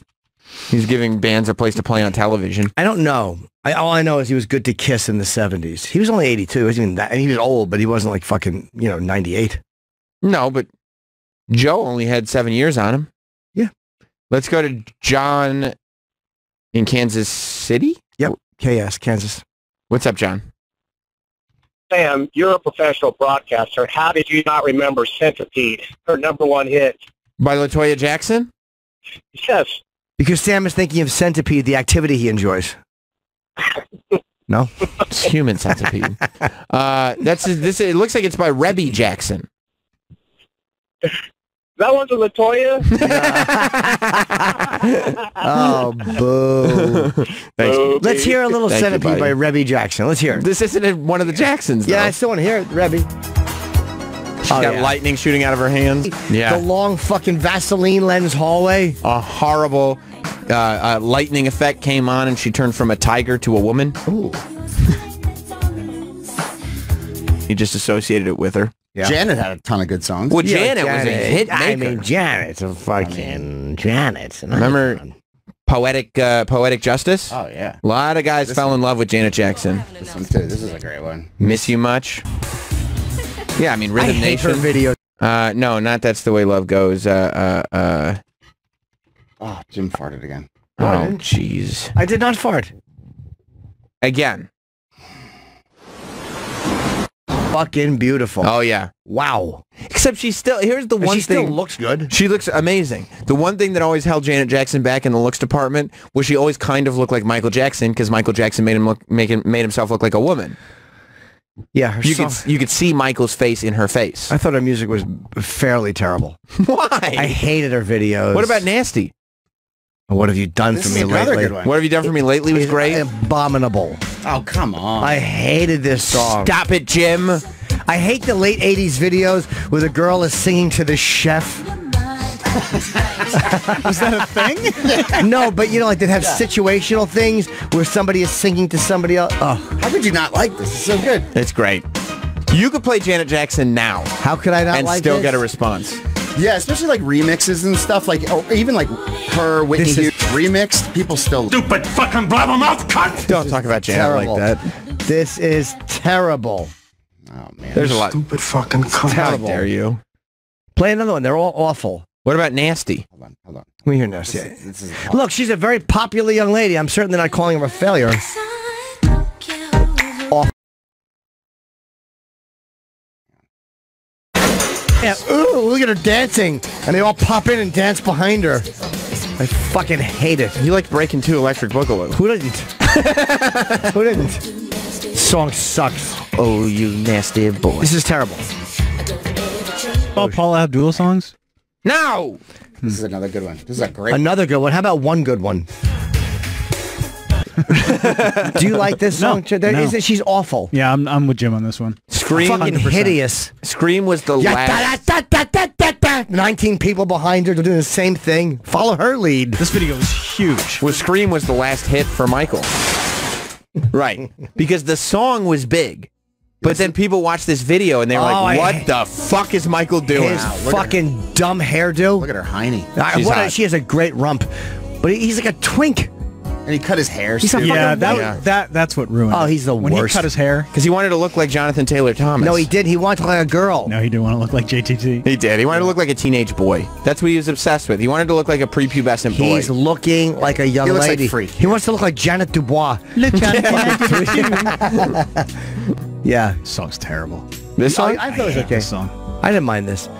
You know what? I one of my gigs. I think I hate this empty room. It's an empty theater, Jim. I think I hate the song because I hate the video so much. What is she whispering? I think you're gay. She's going, no, I'm not. I'm trans. She's going, I don't know what you are, but you're uncomfortable in bed. She was sexy. Yeah. Your dad really did a number on you, Michael. Yeah, you thought their big kiss at the awards was uncomfortable? Oh my God. Fucking hot and genuine. Fucking red-lipped idiot. But this song is good. But it was this video that really made everybody be like, okay, we're not cool with the weirdness anymore. It's over. I've sung this alone in my apartment to myself. Who else would you sing it to? It's true. but I changed lyrics. What do you say? Instead of not, I say definitely. You're definitely alone. You will die alone. It's funny, out of all the Michael Jackson songs, Jim, this is the one you like. No, there's a lot of this stuff I like, though. Like, no, Janet, not much Michael, but You Are Not Alone. That's my shit. I'll be honest, fucking Smooth Criminal is phenomenal. Billie Jean, I mean, come on, I'm not an idiot. Going out on a limb. Well, I mean, there was songs I remember when I was a kid. I loved them. I remember when Thriller came out. Off the Wall, I don't love. I don't love. Ben is a good song. Ben is a great song. Yeah, I love Baby Michael more than I love Full Size Michael. I hate Baby Michael. You just said you like Ben. Yeah, that song, because he's not trying to sing about a girl. Oh, girl, I remember you're fucking 11. Shut up. You don't like Jackson 5? No, I don't. Jeez, what's wrong with you? It's the shit. What's wrong with me? I don't know. I don't like a fucking a twink whose balls didn't drop singing about girls. This is probably, all right. This is my favorite dance song of all time. Was this Quincy Jones too? Yeah. All right, this is a good one. This is fun. Doctor? That Kid's Family. That goddamn Martin Bashir. He did remind people of a lot at the end of Michael Jackson's life there. Yeah. He fucked him good. What was yeah, I mean, look, that Off the Wall had a couple of good songs. I didn't like most of it. I'm just glad Corey Feldman's keeping him alive. Yeah, he's just like him. Yep, in the music. The music is what's important. I would put Ascension Millennium above most Michael Jackson songs. Ascension Millennium could have fit into Bad, could have fit into Off the Wall. It's just definitely could have. Would you put Troy? Would you put the song Ascension Millennium Off the Wall is your favorite album? Yes. So would you put Ascension Millennium? It's up there. Would you greats? Would you add that to Off the Wall? Sure. Yeah, I think it fits. I bet you know what? When he was a boy. Here's my theory. Dressed like Michael, who was dressed in the fucking You Are Not Alone video. That's probably how Corey would run around his mansion, dressed like that. And I bet you that he said to Michael, I want to do a song called Ascension Millennium. I thought it was cool. And Michael went, ooh. And they both danced bare-chested. Ooh. This was on Off the Wall. You know, this was, as a kid, I loved this. You do it in one take, Sam. Yeah. We should be listening to Ascension Millennium. Yeah. Just walk through the house looking for evidence. Yeah. Yeah, because it does sound like, I get not Quincy Jones, Quincy. Yeah. He put together the music. Yeah, Michael had a lot of good songs. Yeah, this is probably. Why'd you make that noise? This is probably one of the best. I'm gonna have to dance. Oh shit. Feldman? No, I'm bad. You shouldn't play those two songs back to back. That's not fair to Corey. That's not. His hair's all almost damp, shirtless, just like Michael in the video. That's Michael's hair in You Are Not Alone. How come his hair is damp but his body is bone dry? I don't know, but why does he only wash the back of his neck? I don't know. That's a great point. Quick towel off. Yeah. Well, because his entire body and face is dry. He just dries the back of his neck.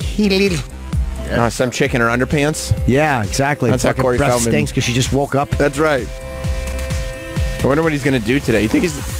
Oh, now she... Oh, shit. Different got a couple girls there. Yeah. In a small bedroom. Well, Corey Feldman's a little man. Sure is a little fella. Yeah. A little guy. He is. But you know what? Was this before Corey Feldman was right. Corey Feldman was telling the fucking truth. About being stabbed? We all think he's a little nutty, but about giving those names to the police? That's right. Corey Feldman was telling the truth. Was this video before or after he got pinpricked by the Hollywood police? This is before. Stabbed, not pinpricked. I'm sorry, I didn't mean to downplay It was attempted murder. I'm sorry, you're right. Very weak attempt. This was before Stranger Things. I auditioned for that part. Didn't the guy with the pan map, out, I huh? kept dropping it. Guy with the I did it wrong. I kept dropping there it. for a reason. Yeah, it's in the Goonies. No, I know, but I auditioned That's why you didn't get it. Yeah, the two of them were in the Goonies and Yeah. they looked at a map in the film. I didn't realize Yeah. that. Sloth. But that's not why they did it. It was specific. No. He's trying to find his own little Michael now. Oh, he's so full of bull sugar. Who is this, Corey Feldman? You. So full of bull Shitty sugar. product placement. Yeah. Terrible. Wow, it was good. They probably paid for the video. Outside the pool is a party. All right, Corey's coming through. Corey's coming through. Everybody dances neon. They're holding the cups. The ladies. right. Can you back up just a little bit? I can watch this video every day. Every And we're day. going to. Can you back up? Can you back up? Watch the people holding the cups. Right. The empty red cups. They're like, all right, make it a party. Corey's coming through. Corey's coming through. Well, yeah, they had one Neon take. energy drink. This How little- funny is that the product they paid for this video? This little kid with the afro is not a good dancer. I don't He's know why wonderful. he's doing that. By the way, Here they goes. did not have one take because they keep doing light flashes to make it look like it's all one Wait, shot, watch but this. it is not. Neon again. Look at the empty cups. Oh, it's the cameras. Look. Watch her hold the Oh drink. my God, they're so light. The cups are so light. There's no beverage in the energy drinks. There's no weight to those cups whatsoever. No, you fucking. There's no beverage in the cup. Do you know how much spillage there would be if there was anything in those cups? And I guarantee you, because you're not hearing the real sound. There's a fucking PA. Go, Michael's coming. Corey's coming through. Corey's coming through. No, he wants them to call him Michael on the I know, side. you're right. Call him Michael. No, today I'm Michael. Look how bad the lighting is on his face. Horrible. There's He's nothing. completely washed look, out. Empty cup. A lot of red cup. Oh, jump! You're late. You're late. Jump in the pool. All cups. Look at, but And they're all jumping in late as he's walking back in the house. who do you think looks more tough as a mean guy, Corey or Michael? As a mean guy? The mean guy. I think the kid from Poltergeist looks meaner. Oh man, these guys are good dancers. Yeah, the whole thing is a party, rocking. He takes the. Oh no! Don't put the hat on, please. Who do you know could rock a hat like? Oh, the rope is still attached to one of the hats. I know it is. Look at the guy in the back. I know. I wish it was his. Oh. He's still got his rope on. Oh no! And all Hot his- dog. Hot dog has his rope. All of his steps are off too. The whole thing's terrible. That's why I think it's one take. Hot dog sucks in this video. Oh now. It's like Chip. Oh now. I bet it wasn't only one take, but when he would look at the dailies, he would just look at his part. Yeah, he's You like, know, no, no, it looks I look good. great. I think this was a one-take shot. Actually, too, yeah. this is a one-take. I'll tell this you is where it Scorsese wasn't. and Goodfellas. When he goes outside, Nice kitchen. It's Anthony's house. when he All goes, right. when he goes outside, there's a flash of light in front of the camera that looks like the sun is hitting it. I didn't That's catch not. it. That's not Okay. real. That's where they He's back. change He's had a shots. full day. Good lighting. I mean, there literally is no lighting. There's no. It's inside. dim. Yeah. I can't do this again. You can't. Why? I just can't. Oh, you did it. Why? Because you're You only just got too a busy minute left. partying. How's it gonna end? Are you just pissed that you couldn't play the kid from the Goonies? I saw a movie. We'll talk about it after this. I forgot. Wait. There he is. Band. Look at that. That's not. You don't think that's green screen, do you? Look at him with the goatee in the back. You see that? I just loved it. Like they do the bad green screen thing where the wall doesn't move with the room. Right. You know what I mean? The wall moves. But he's into- singing from the audience. He's not even singing on the stage. No, he isn't. And also, the audience isn't moving. No, they're not. It almost looks like it's just a still image of a random arena. Yeah, it is. Also, the floor is empty. The seats on the floor have nobody sitting. It's in like before the concert starts. them. Yeah, there's no lighting again. Yeah. The stage isn't lit. It's empty before the stage is. Up, the wall came back, and then Corey put his hands up like, "How about that?" Goes right to bed. There's a girl in bed. Now she looks the wrong way and they go, turn around. Corey's coming in. Corey's coming in. Turn around. Corey's And he just like hops all in. of us. He sleeps with no shirt and his pants and belt on. And yeah. Completely under the covers. Completely under the covers. That's how we all do it. Put our head under the Corey fucks. covers. What did you say, Troy? You said you know Corey fuck. He Corey does. loves to fuck. Corey does fuck. Corey fucks all the time on the Corey. daily. Yeah, he does fuck. He's got his angels. His angels love to fuck too. How could they not? When you got Corey Feldman there, by the way, we've almost got this Ascension Millennium video to 1 million views. 948,000. Let's keep working on it, folks. yeah. Let's keep working on it because We'll he get deserves there. it. No, 52,000. Oh, that's cool. I never read the caption. He says, here it is, folks, Folx.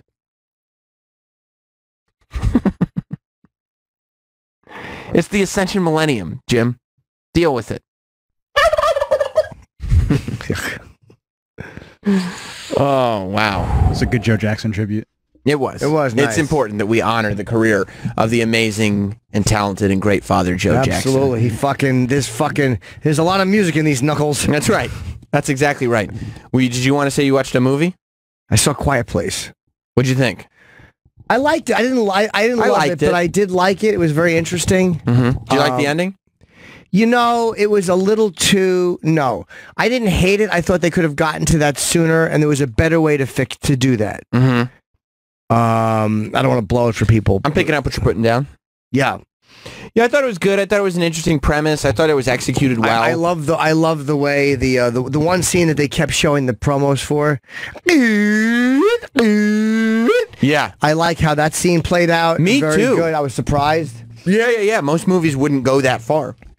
So there was some really interesting things about it. It was a very interesting concept for a movie. The concept is that it's somewhere in a post-apocalyptic world, and starts 89 days in. Right, monsters have taken over America or the world, or we don't know.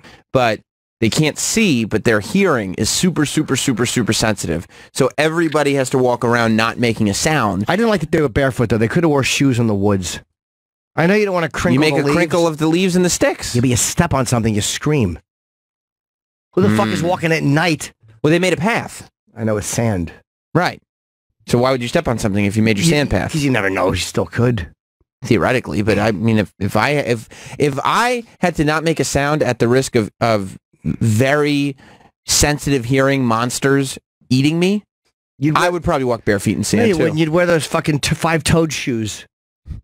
Maybe you know those things? Yeah, like ninja shoes. Well, here's the thing. A lot of the shoe stores closed because the people who worked in them got eaten by very good hearing monsters. How about some socks? They could have worn socks. But all I could think of the whole movie was Chip making noise. Oh, what the fuck? No, or just doing this when it was quiet. All I could think of was Chip making noise and ruining it and getting everybody killed. But it was very good. There was some really great tension. I didn't love it, but I liked it more. The ending I didn't love, but I didn't hate it. You know, I had the opportunity to see the original script before it was made, and it's really interesting what Hollywood does. And I don't want to give away too much, but they made a couple of little changes to the original script before they released it that really make it feel more like a mainstream movie. We'll get more into it when more people have a chance to see it. Did you drop your phone? Well, Roland just texted me that somebody was in the lobby. And you got scared? I wanted a picture. No, I just dropped it. Who was it? I already got one yesterday. Jesse? Mm-hmm. Dope. Do you do a Jesse Jackson impression? I thought you did. Yep. How does it go? So, Mark, for people, we got to do this for people. For people, you're not doing this, but people got to do this, people. I loved it. You liked it? I loved it. So yesterday, Trump is doing one of his rallies, and I also love that he still does rallies. I do too, and they're full with Fargo. Right. He was in North Dakota. But I don't think most other presidents do not do rallies. They do speeches and stuff like that, but they won't do campaign rallies after you're already the president. Well, they want to call them rallies, but they're afraid people won't show up, so they call them speeches. Well, yeah, but they don't do... Trump's doing a pep rally. Right, but they don't do stuff like this generally. What he's doing is he's trying to campaign for other Republicans that are running for office in midterm and stuff like that. And trying to seal his base so he can run again in 2 years. But he gave some interesting shout-outs. We can fast forward about 30 seconds into this clip, Troy Kwan. Very interesting shout-outs at his speech. On Fox? My Pillow! We also have a couple of big supporters. You ever see this guy with the pillows on Fox? This guy with the... My Pillow guy. He's reading... Mike Lindell. Where is Mike? Do you know what that did for his business? Oh, my God. He's sitting there. This is what's so funny about it. Who knows how much money he's dumped into the Trump campaign? Probably a lot. Because Mike Lindell with My Pillow is on Fox News all the fucking time. Being and interviewed? No. Oh, the commercial. Only place he runs his commercials. Okay. Fox News constantly. He's got his blue dress shirt on. He's got unbuttoned a couple buttons so you can see he's wearing his cross, and he's trying to get people to buy his patented My Pillows. Or his Bond. And he just yells about them. Good for him. He is the greatest. I have never seen There he is with the mustache. so many ads for so long. And you know what? I think he gets them for like peanuts. First of all, he does make a great product, great pillows. I actually used them, believe it or not. But he got an endorsement from the sitting U.S. president for his fucking pillows. Can you? I do believe I used the pillow. Wow. At a presidential rally, the president is giving a speech, and he breaks in for a 90-second My Pillow read. That's great. Amazing. Amazing. Go ahead. He's been a supporter from day one. And I said, you know, I want you to be my ad buyer because I guarantee you he makes great deals. Talking about My Pillow I haven't guy. asked him yet. Will you be my ad buyer, please, Mike? Look at that smile on Mike's face. I don't blame Mike. Anybody would smile, no matter who you are, how much you hate Trump. If he's promoting your product, I'll tell you one thing Trump knows how to do.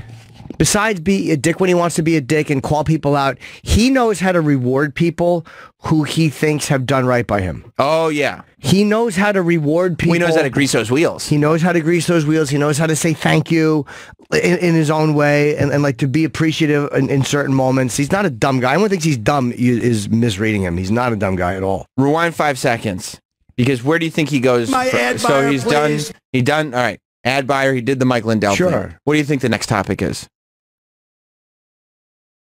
North Korea. Let's see. Mike. The My Pillow guy. It's back to My Pillow.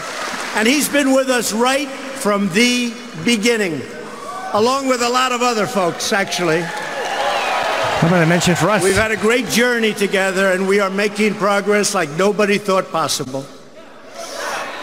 Finally, the person we are all here tonight to support, a special person. So now he gets back into Who are they there to support? well, whoever the Republican was running. Was Yeah, this yeah. it? Okay. Yeah. It was one of those midterm state elections. But I think, he interrupted to do a minute and a half about My Pillow. Is that not amazing? It's amazing. Have you seen the My Pillow commercials? Many times. Yeah. Ant does a good impression of him. I'm not as big a My Pillow fan as Trump is. I've never used one. I tried one. Not for me. Well, are they stiffer or? I woke up with a headache. Yeah, they're not like stiff. They just like, it's that memory foam stuff, but it's so thick. You know what I mean? Oh. Yeah, so it's not it's not for me. Travis. But I lost my mind. Sure. When I saw, because first somebody texted me and they were like, he just mentioned the My Pillow guy. And I was like, oh, that's funny that Trump watches enough Fox News that, he's excited that the My Pillow guy is there. But then when I turned it on and I saw that the guy got an endorsement out of the president, I was like, this guy, he's got to be on cloud 9. I don't know where you go from here as Mike Lindell, My Pillow guy. Like, how do you do better than that? He's got to make it into a commercial. You really don't. Unless he can get Kim Jong-un to use one. Make it the official pillow of North Korea. Yeah. We know, and what's perfect is he's already figured out his audience. He decided from the beginning he's going to go for Fox News' audience. Absolutely. So there's no sort of, I want to stay out of politics. He's now going to be able to get that footage and put it on Fox and put it into a commercial. Yeah. I'm sure Trump wouldn't mind. No, why would he? And he'd be excited to hear his name in a commercial for his favorite product. Right. Oh, that's me! And then he'd be able to start going, we sold a lot of pillows, Mike. Yeah. You and I, we sold a lot of pillows. We sold 1 million pillows. He would like to take credit for selling all the pillows. I don't blame him. A lot of pillows. A lot of pillows. Pillow sales went up bigly. Bigly. Didn't they have something like last year? My Pillow, where they got in trouble? They did. Yeah, what was it for, right? They were doing buy one, get one free, but they would charge you for 2 pillows. Like one pillow. Call it shipping? One pillow cost what 2 pillows would have cost, and then they said buy one, get one free. So that's a terrible deal. They were just charging you for 2 pillows. Well, basically, I never think of My Pillow. When I hear it, I swear to God, I'm embarrassed by what I think. No. What? Oh, I hate this. I don't even know what it's going to be, and I hate it. Yeah. What do you think of, Jim?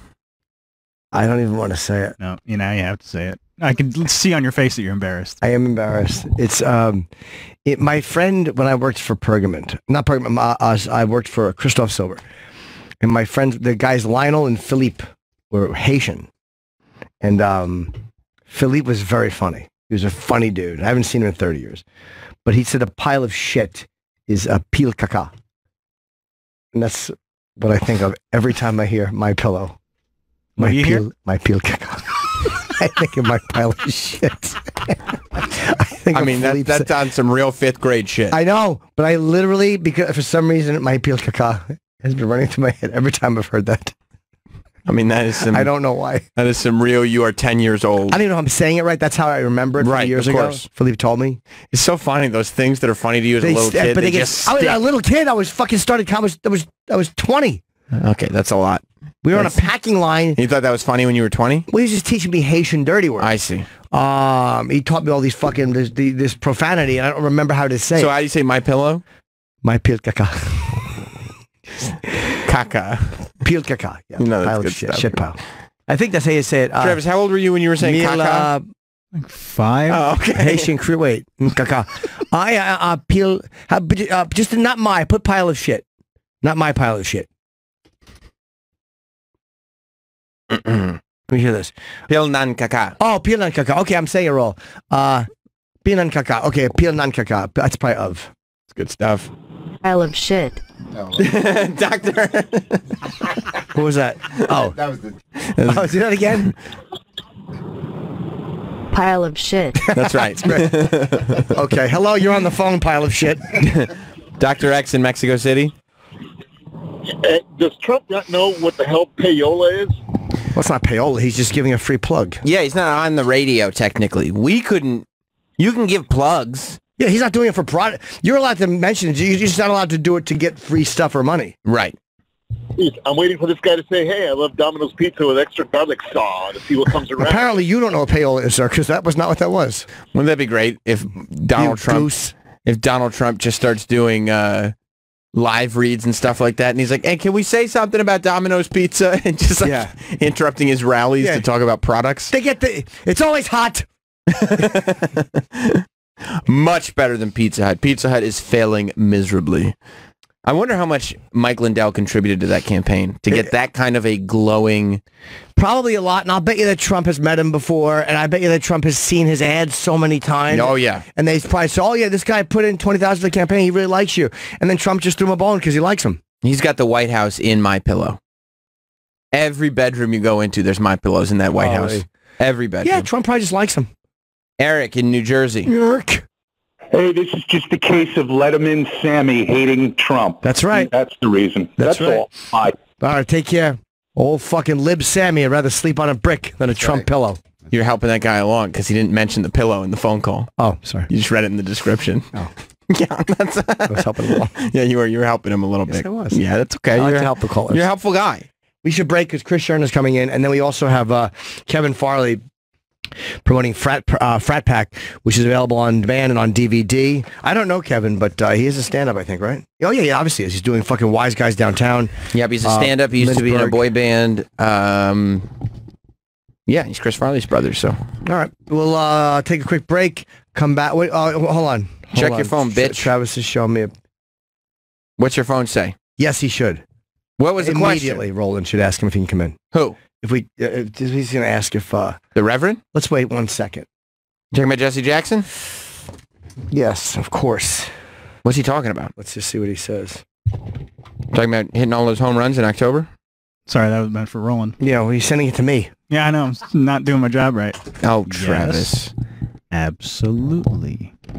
He said it's a long shot, but he's going to ask him. Well, let's just wait and see what he said before we go to break. I would talk to Jesse Jackson. What are we talking about? Trump. Yes. You a Trump supporter? That's a good one. What do you think of Trump? You see that My Pillow thing? Yeah. Ask him if he knows what pile of shit is in a different language. Yeah, or Jim Norton. What if as soon as he walks in, we play that clip of him saying the N-word when he didn't realize the mic was recording? About Obama. Yeah. Yeah. You think that's a good idea? No. Okay. Okay, all right. Wouldn't serve any purpose. Okay. All right, so we won't then. We won't. Let's see if he comes. I don't think he's going to come. I don't think so. He was here yesterday. Yeah, I don't know what he's doing because he's not on like the guest list or anything.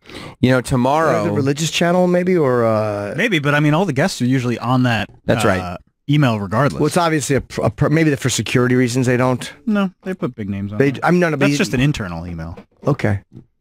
The tomorrow we have Bobo coming in here. Huge show tomorrow. Yeah, now Bobo, I don't know if it's comedy or music or I've heard it. podcast. What is it? The music. It's music. He's released an EP? Yes, he has. So he's going to come in tomorrow to You promote don't have the exclusive. We don't have the exclusive.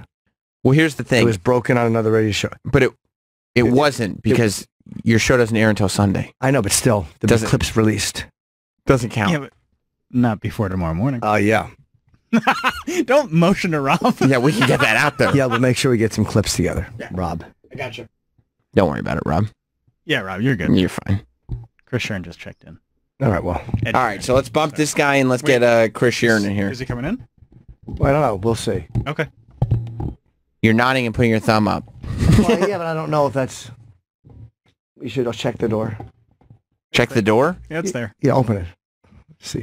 Roland might be waiting. Is Roland's down there. Is Roland or the Reverend outside the door?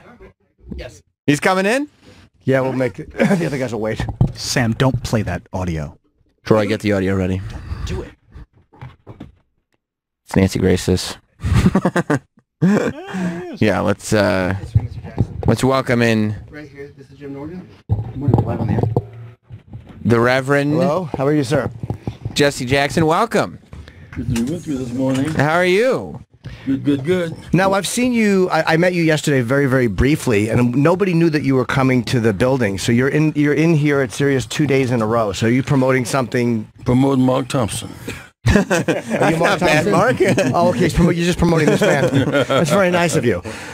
Mark comes on Sirius XM. So what brings you to Sirius? Well, we're communicating the current political climate, which is horrendous in so many ways. Are you pro or anti-Trump?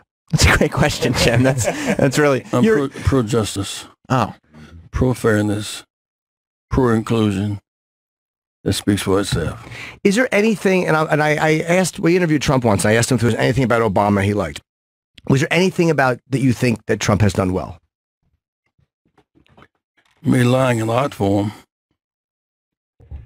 You know, it is striking to me that he has dumbed down our expectations. But quite apart from his maneuvering as he does, when you have Chicago Citizens United, where the rich can invest as much they want in a given district, then you have gerrymandering upheld, which means you can draw lines. So in Virginia, they won about 200,000 votes and yet lost on the flip of the coin. Okay. So that's not WikiLeaks, that's Tricky Leaks. I see. What do you think is the way to combat what's going on with Trump? Because we've watched people recently kind of try to take some of that toxicity, right, that he's brought in and try to hit him back with the same energy. And it's like we're just in this sort of circle of everybody doing what everybody says that they don't want to be doing, and it's not working. The most fundamental thing one can do is vote in great numbers with passion November the 6th. I see. Part of what makes America raise the right to fight for the right. I would urge us not to go down where he is. When the Eagles get in the fight with snakes, it's always the Eagles' fault. He shouldn't be down there in the first place. What was it about Trump that he did that made you go like, I see you, I know what you're doing, this is not right? Well, he made the move on Barack's birthplace, since Barack was not an American. I had known Trump some years before as a boxing fan. He was a fairly decent guy. Mm-hmm. But then when the Central Park Five, these kids were accused of raping a woman, which they did not do, and he said they should be executed. And then when they were set free, he said they should still be executed. That was a sign. Yeah, that was probably not the best thing that he's done. That No, not the greatest. That was probably not the best stance that those guys. That was a thing. And then, of course, say Barack was not an American. Right. To discredit him in that way. And I could tell the response of those who did not vote for him, us putting out the king on civil rights, they went along with that. Then Charlottesville, when he equated the civil rights marches with the Nazis and the KKK in Charlottesville. And so it just kind of keeps on going. Does it shock you? Like, what do you attribute the support that he gets to? Does it shock you the amount of support that Trump has based on what you see? In many ways, the Civil War is not over. After all, the Jefferson Davis South, the Confederate South, never gave up on denying public accommodation, never stopped giving up on denying the right to vote. He tapped into their fears. And the irony is that those in the South who are now so anti-civil rights have been the biggest beneficiaries. You couldn't have the Carolina Panthers and the Atlanta Falcons behind the cotton curtain.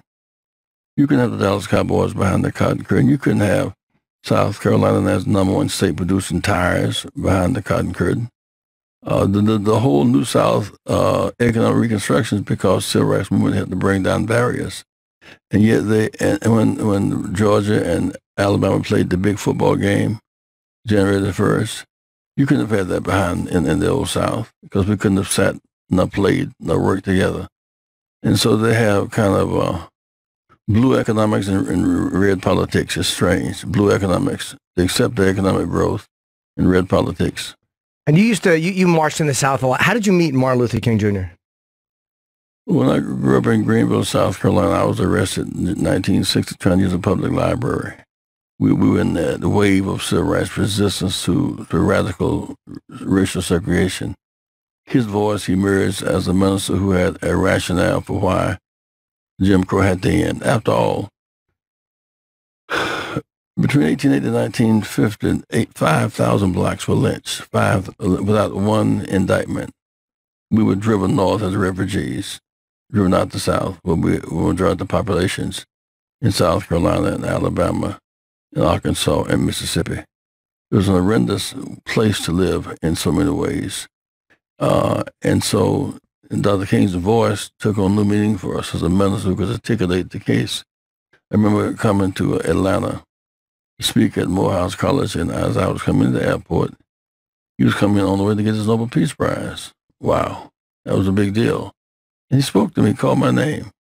I'd been in jail in Greensboro, North Carolina, trying to use public accommodations, and he recognized me from having to lead that protest. So he had this acute mind. I think with many people, they reduce it, I have a dream part. Dr. King finished high school at 15. He finished college at 19. He finished seminary at 22 and got a PhD at 26. He's an extremely bright guy. He was finishing ahead. Yeah, I finished hght school at 17, but for different reasons. Right. You just didn't go back. No, I just left. Right. Yeah, but he didn't wear it as a badge of arrogance, but rather just as using his time well. And did you know Malcolm X at all? Did not know Malcolm. I came to meet him one time when Malcolm was out of the city. I met him basically through the book When the Word is Given by Louis Lomax as a disciplined guy. But it's hard to compare the two of them because Dr. King's church was right in the belly of the Southern Confederacy, right in the belly of it. And Dr. King used faith to change laws. When Rosa Parks was arrested, the sign above the driver's head read, "Colored seats to red, whites from the front." Those were violated punished by law. So the bus driver was right, technically, but wrong morally. He was, but in a legal sense, he was correct. And what Dr. King would call unjust law. Dr. King, so his major contribution was when he got through, we had ended the humiliation and indignity of back of the bus and all of that. The right to vote and fair housing and in the war in Vietnam. So he used his faith to be an agent for change of laws. As somebody who lived through as much as you did in the civil rights movement while Vietnam was going on, while all this was happening, racial injustice comes up so often now. How does now compare to then? Because a lot of people would have you believe that it's never been worse than it is now, but what you're describing sounds like a lot worse than now. There's an attempt to resurrect it now. At that time, racism as a matter of behavior was legal. It's one thing for you to not like me sitting on the front of the bus. Another thing, you have the legal right to make me get up. Right. We made that illegal. It's one thing if you do not want me to vote. Another thing if you deny me the right to vote. That changed. And so that's why when I look at Alabama play Georgia in the big ball game, The thing about Lester Maddox with his axe handle saying you can't use my restaurant. You know, George Wallace saying never, never can you come to University of Alabama. So kids, black and white, playing ball together. They're choosing uniform color over skin color, direction over complexion. That's changed. The fact that when the big race was won in Alabama last November, the candidate who was running against Trump and the Confederacy more was Tuscaloosa, Alabama. University of Alabama is. It was one of Wallace's key county, and Lee County, where Auburn is. So one sees breakthroughs in the South over indignity and indecency. And when we vote our numbers, we have the ability to offset it. Case in point, there are 4 million blacks in the South unregistered, 4 million unregistered. 2.5 million registered who did not vote. High school seniors have been inspired by the violence, the mass killings of it.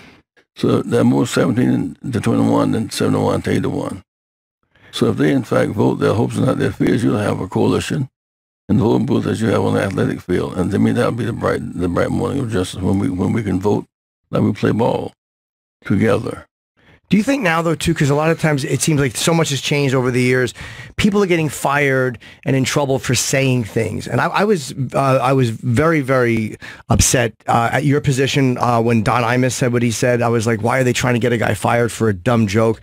When somebody does something, is it now that it's like, hey, here's a chance to get this guy out and get somebody else in, maybe somebody who's black in? Or does it become like we think Imus should be fired, or here's a chance to get him out and get somebody in that position? Well, hateful rhetoric can incite violence, and that's why it's dangerous.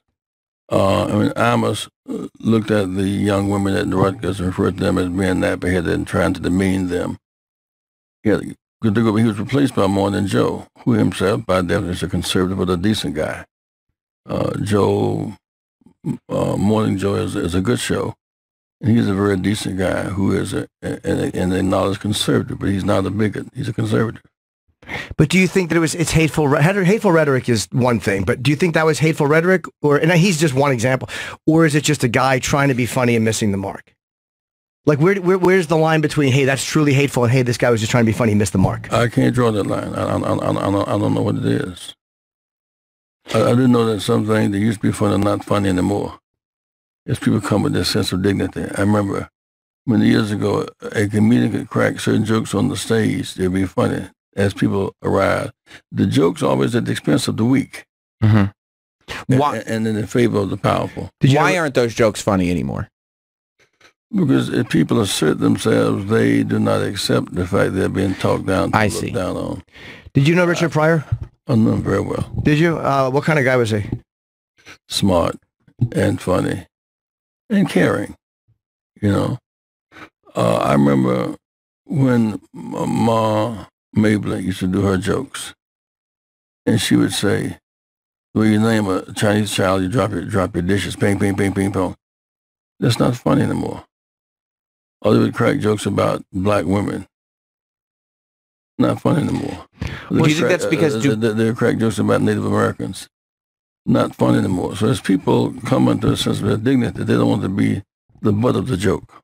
Well, you know, Mom's Mabley too. I mean, she was also, you know, coming at a different era. She was clean. I think it also is what you're trying to do. If you're trying to be funny and you're trying to make someone laugh, even if it's in poor taste, the attempt is to be funny. If you're trying to be hateful, I think there's a very different, because you could be hateful and say it nicely, but you're still being hateful. Well, it's contextual. It's always contextual. Do you think people have lost context, like the way social media is and the way we're kind of going after each other? Do you think people look at context the way they should? Well, when you make lies acceptable the way the president tells them, and when you incite fear, I mean, in Virginia, we won by 200,000 and lost on the flip of a coin. It's not funny. Hillary won by 3 million votes, 3 million, and lost. It's not funny. Something wrong with that. Well, that's the Electoral College thing, and Hillary, I think, thought that. I mean, she's more familiar with it than anybody. She is, and she was saying, Hillary did say, "Hey, look, the results have to be respected." I think she was worried that she would lose the popular vote and win the electoral, and well, just the opposite happened. If you look up Trump on Google, he will say he thinks that the Electoral College, he thinks was rigged. Yeah, he did say that before. Yeah, before he did. Well, that was the funny part is they both said the opposite. And he benefited from it. And so really what you have with Gore won, and Bush in this dead heat contest. They came down to a state's right as opposed to universal right to vote. And Bush went by 5-3 before they stopped the count. But they're not counting 27,000 votes in Duval County. So the loser won and the winner lost. And Hillary, the winner, lost and the loser won. So that is a crack in our system that must end. What do you think is... If you actually have a one-person, one-vote democracy, then everybody's vote counts. Look, I'm all for getting rid of the electoral college. But we all just kind of have to agree that that's what we're doing, Yeah, right? but then they're worried California and New York will have too much of a say over smaller states. But I'm all for getting rid of it. Well, you shouldn't be punished because you choose to live in California rather than Arkansas. Yeah. That has to do with Confederate law, how you counted people who were enslaved, the 3/5 human business. And so it's not a matter of just numbers, it's a matter of the context, which was slavery. What do you attribute the division that's going on right now in people to? I mean, I feel like, you look out and the opinions that people have are as sort of divisive and combative as I remember them being.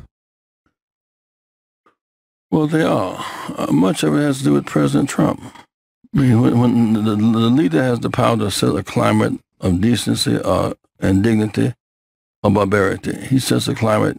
When he sets the climate that Barack is not an American citizen, those who didn't vote for him, they accept that proposition, which is not true. When he sets the climate that supporting the Supreme Court that's stacked, it's not true. It should not be so. And so, and the way he has done in North Korea and Russia, the leader sets the climate. I remember when I was a kid and Kennedy was president, we just felt better about ourselves. The conditions had not changed that much about 63, but we felt better about ourselves. You felt like you had a guy in the White House who cared and who wanted to make things better. You could leave the South and go to Ramsey Clark or Bobby Kennedy, the Department of Justice, and get justice. You got to go to Jeff Sessions, Jeff Beauregard Sessions, the Confederate Journal, the Confederate. Yeah, I'll be honest, I find him irritating. Well, his point, the Voting Rights Act, he said, was an intrusion on the South. An intrusion. You had whole counties of blacks where nobody could vote. You thought the federal government getting involved was an intrusion.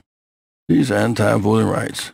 What do you think? I was going to ask, what do you think about the argument that because so much focus is put on the people like, I don't want to bring up Imus again, but the people that are saying things and the people in entertainment and the people that are coming out there and publicly using words, as opposed to what you're talking about, which is the votes and the laws and the things like that, that it's created a backlash. A lot of people think that because people feel like there's so much punishment going on for improper language, that there's this backlash happening, and that people who disagree with you are showing it in their votes now. Well, some comedians go countercultural. They express a dignity, or those harass people. And I think that's kind of what it breaks down to. I mean, when someone demeans someone by their race, their religion, their gender, it's just flat out wrong. And when a given disc jockey, a given radio person that has more of a pulpit than the minister does, with such power comes responsibility. You cannot use this platform to spread pain, to spread garbage, to spread hurt. You must choose healing and hope over hurt and hate. Those are choices you have to make. And if you don't do it, people have a right to fight back. Yeah, we have to wrap up with Reverend Jackson. They told me we only have a few minutes with you, but we'll take a quick break. Thank you for coming in. Yeah, we really appreciate it. We'd love to have you back in again and really discuss this for a while, because it's the language stuff we talk about all the time. But thank you very much for coming in. Keep hope alive. Yes. Keep hope alive. Thank you very much. And we'll be right back. Be right back. Jim Norton. I intended to. Jim told me to cool it. I asked him about Imus because I bashed him in my book. It was only fair that I asked him. But he's a very old guy, and he's very, it's like, if he was more combative, but he was just, it's hard to go after somebody who's that. Also, to be fair, I think most of the people listening only understood half of what he said. Yeah. So maybe we did go after him. You don't know what we were saying. Yeah. He's connected to the civil rights movement. I mean, you got to have the guy in. Of course you do. For the love of God. I wanted to ask him more Richard Pryor questions, and I wanted to get to Farrakhan. Has he had one fun moment with Farrakhan? And I did not get to that question because he has to go. By the way, that third voice is Chris Shearn. Yes.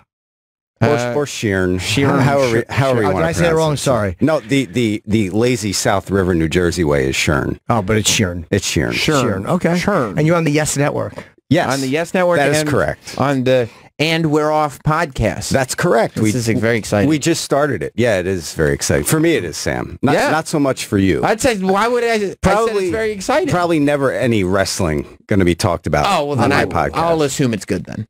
I don't know if I'll be able sports? I may not have time to tune in. No. And I want to have you on because I'd like to talk, entertainment. Sure, I'd be happy to. Entertainment. And we can talk about the 95 Yankees. Oh, yeah. Cool. Did you hear that? I did. Well, you should pitch a show where Jim comes on and he goes, because he can do a Yankeeography on that team. On that game. That game, okay. Yeah, because I'm serious. Like, we had no idea we were going to talk about that. And Jim just starts unleashing all these insane facts, and statistics from that one game. The best part of you guys bringing that stuff up was Chippy Says. Yeah, of course. That was the best part. Are you allowed as a Yes Network guy to be like, Freddie Says was pretty annoying?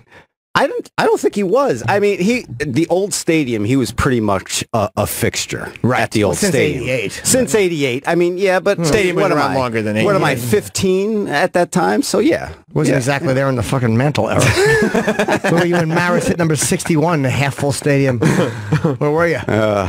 So yeah, I don't like any of those guys. I don't like any of those. The fans that make it. No. Yeah. Celebrity fans. No. I don't like the jet guy, the fireman. I don't like any of the guys. He was a Dolphin fan. Was he? Yeah. Which is like the biggest. Yeah, it's like being a Met Yankee fan. Yes. You can't root for both. It's ridiculous. Who have you interviewed? Oh, God. On the podcast or? On both. On the show. You've had a lot of those guys. Oh, God. Jeter, I've talked to him. I've talked to... Was Jeter nice to you? Did he sign your photo? I cannot ask for autographs. It says so on my credential. Does it really? Yeah. So. Wait, when you're interviewing people? Cannot ask for credentials. There was somebody who... I don't know if they work for Yes or the Yankees, if they were an intern or something like that. Down at Tampa at the... spring training facility, they actually had a box of balls and they were waiting in the parking lot they didn't have a job too long after. Well, that's a box of balls and doing it there. That's ridiculous. Are you allowed to ask for photos? A little bit. Now you're starting to photos. Do I ask for them? No, are you allowed to? No. Oh, no. Okay. So does it actually say on your credential you can't ask for autographs? Yes, it says no autographs on the credential. Yes, and if at the end of an interview my producer takes a picture, then I have a picture. Yeah, you can tweet it out. Yeah. It's kind of, it's like the wedding. What do they call those shots? Candids? Candids, yeah. Candids. Thanks, Okay. Mr. Roberts. That's right. Quick on your feet. Where did Last you interview professional Jeter? broadcaster. Huh? Where did you interview? In the clubhouse after a game. It was actually after a game that Felix Hernandez of the Mariners in his prime, King Felix, I think he threw a one-hitter, complete game one-hitter. And I went up to him and I said, is this just a question of him having his best stuff? And he goes, what do you want me to say? It's Felix Hernandez. That was the answer. And I was just like, He was just saying he's great? Yeah, pretty much. And he was. I mean, they couldn't hit a beach ball if he rolled it into him that day. Well, they couldn't. The fucking Yankees have never historically done well against the Mariners. I mean, they have beaten them. They've always sucked on the West Coast trips. They go out there for fucking 10 games and come back 4-6. God, fuck. Last year, look at the run they were on. CeCe gets hurt in Anaheim, or Los Angeles of Anaheim, whatever the hell that team wants to call itself. But they go out there, they're on a 7-game winning streak, and they get out of there with a 7-game losing streak. He gets hurt, and then everything goes to hell. I don't watch anymore at all. CeCe, I just like him because he's big and fat. But I like it. He's like a guy. He just lives a guy's life. He's actually one of the best guys in that clubhouse. He is a nice guy? Yeah, he keeps everything together. Whenever you ask him to do an interview, he does it. He gets it. Who's the guy who flies private all the time? He's making so much. Jonathan's obsessed with him. Cuban guy. I think he's a Yankee now. Is that Cespedes on the Mets, or is he a Met? The guy he's a big Cuban player. Indeed. Well, it's Cespedes or it's Aroldis Chapman, but I don't think Chapman. Might be him. Really? Chapman, is he making a lot of money? Is he a pitcher? For a closer, yeah. I don't know if that's him or not. Jonathan would know his name. I don't remember. What about him? I'm just wondering if he's with the Yankees now or not. I thought he was with the Yankees. I could be. I'm trying. Johnny Brand Muffin. Yeah, he called in a chip yesterday by mistake. Oh God. Yeah, he called me. He didn't realize. Didn't realize he was on the radio. You got trapped? Oh, he was told. Yeah. And Edgar piped in. It was ugly. What do you watch off baseball season? Off baseball, I'm like a junkie on Netflix. And Amazon Prime. I just crushed Bosch. I mean, it comes out and 2 days later I'm done with it. I love Jamie Hector. Yeah, he's great. Yeah, he is. He's really great in that. I'm on right. There goes the cowbell. I just started. Chippy says, make a homer. Last night, I just started the new season of Billy Bob Thornton's new one on Amazon Prime. Yeah. He's the lawyer. I forget the Goliath. Goliath. Yeah. The first season was great, and the first episode of this season was fantastic. So I'm hooked on that now. I haven't watched that. I haven't watched either of the two shows, Bosch or Goliath. But you got to get on Bosch. Bosch is great. Rob, you like every TV show that's ever come out. True or false? That's true. Yeah. But Goliath is really good. Literally, Rob comes and he's like, "Hey, Amazon's got a show that's like it's like a ripoff of Stranger Things, but it's not Stranger Things. Stranger Things. Black Mirror. It's like a ripoff of Black Mirror, but it's on Amazon. Oh, gotta watch it. Electric Dreams. Pretty good. Real good. Electric Dreams. Electric Dreams. And Goliath is awesome. It's Billy Bob Thornton. That's literally the review of every show that is on television. Rob goes, pretty good. I had an electric dream about Eartha Kitt once. Did you really? Oh yeah, I did. The Batman, the fucking cat lady? Yes, the Catwoman one. I was just thinking last night, like, Yvonne Craig, if there was a moment in time when I knew I was heterosexual, it was when I saw Yvonne Craig in that Batgirl costume. I never saw her in that. You never saw her Plus, in you that? wouldn't have had that moment anyway. I wouldn't have. Yeah, you thought wrong. No, I would have liked her. I would like to have seen her little rump, her little fat vag. Oh, I'm not. I don't think you're not attracted to women. My wife, who I got in trouble because the last time I was in here, I was talking about my ex-fiance and I wasn't talking about my wife. So she said, "Why don't you talk about me this time?" I said, "Okay." So my wife, she humors me. Don't hit that, Christy. Stupid fucking blah, blah, blah. Oh my God, dude. Daddy like. Oh, I hear you. Daddy like. There it is. Yeah, I love it. But she humors me every Halloween. Does? My wife. Every Halloween. I like a big clitoris. Sorry. Go ahead. Oh, now. Okay. What the fuck? What is it like? In the last half hour, you have to turn that soundboard on. I'm just talking. Just let it go. What's got you laughing today? Every Halloween, my wife amuses me, and she dresses up. Oh, it's sexy. Yeah, Batgirl. As certain characters. That's a hot costume. It is, that's a really good one. Oh, yeah. I like that. Should I tweet that out? I think so. I don't think I should. I think it's a good idea. I think it's actually a great idea. Yeah, you can't see her face necessarily. Right, it's not like any of her friends will pick up on it. No, it's not a nasty costume. It's just a regular Batgirl costume. I'm also a huge Flash Gordon fan. I mean, it's one of my guilty pleasures. Is it because of the song? No, it was the cheesy movie, Sam Jones. The song is just an added bonus. It is. But Sam Jones, when what's his face, Seth MacFarlane, somebody told me, one of my late friends at Yes, he passed away, he said, if anybody has to see Ted, it's you. And I said, why? He goes, just trust me, you have to see it. Sam Jones makes an appearance in that movie. Oh, I know. And I lost my shit. Lost my shit. Mark Wahlberg's reaction, his character, to seeing Sam Jones is me. Have you always been a superhero fan? Always. So this is amazing. And I love stories like this. So you grow up. Mm-hmm. Super Friends was my thing. Superheroes in baseball as a kid. Mm-hmm. And now it's just like completely traveled into your life. You do baseball is what you do for a living, you know, reporting on baseball. And you got your wife dressing up like lady superheroes. There you go. Like that's the dream. You figured it out. Yeah. You know? Like this Halloween, I'm going for Deadpool. I don't know what she's going to be, but, you know. She got to be Deadpool's girlfriend, right? She'll be Batgirl. She'll be Batgirl again? It's not Batgirl. Yeah. All right. Deadpool and Batgirl don't go together. Sure they do. They're not even the same company. Yeah, they are. Are they? Yeah, they're doing a movie. They're doing a movie with Deadpool and Batgirl? Yep. What's the basis? I don't want to say. Come on. No. Is there a title for it? Mm-hmm. What is it? Batgirl and Deadpool. That's the whole title. and Batgirl gets top billing. Sometimes when I realize there's no humor value, I just step aside. I just search, and it's just not there. I don't know why you bring this up. I stepped aside. There was nothing there. I stepped aside. Hey, now we were talking about Michael K. Yeah. I don't know. Michael K's got a lot of great opinions. I like this Sam Roberts. I heard that on the way in. Was he talking about you? No, Yeah, he was absolutely not. he was. Yes, he was. He was talking about this singer. You fairy. Sam Roberts is a man. No, he's talking about me. Well, now I know he's not talking about That's not true. He was. He absolutely was. So now, is there a lot of, because, I know Michael does TV with you. He does. But he doesn't do radio with you. I'm kind of indirectly involved with his radio show. I do TV interstitials, if you will, to get them through their commercial breaks, but on the TV side, not the radio So side. were you there when Don LaGreca got very mad at Mike Francesa? I was not. By the way, he didn't get mad. He doesn't care. Oh, he didn't care, sir. Yes, but he seemed like he had rage. It's easy to get mad at Mike Francesa. Do you not like Mike? Well, I did Mike in the Mad Dog before the Michael K show was on the Yes Network, and at first the relationship was. Put my mic on! There you go. That was a Jim Pierce special. Is that Michael out on the island? Put my mic on!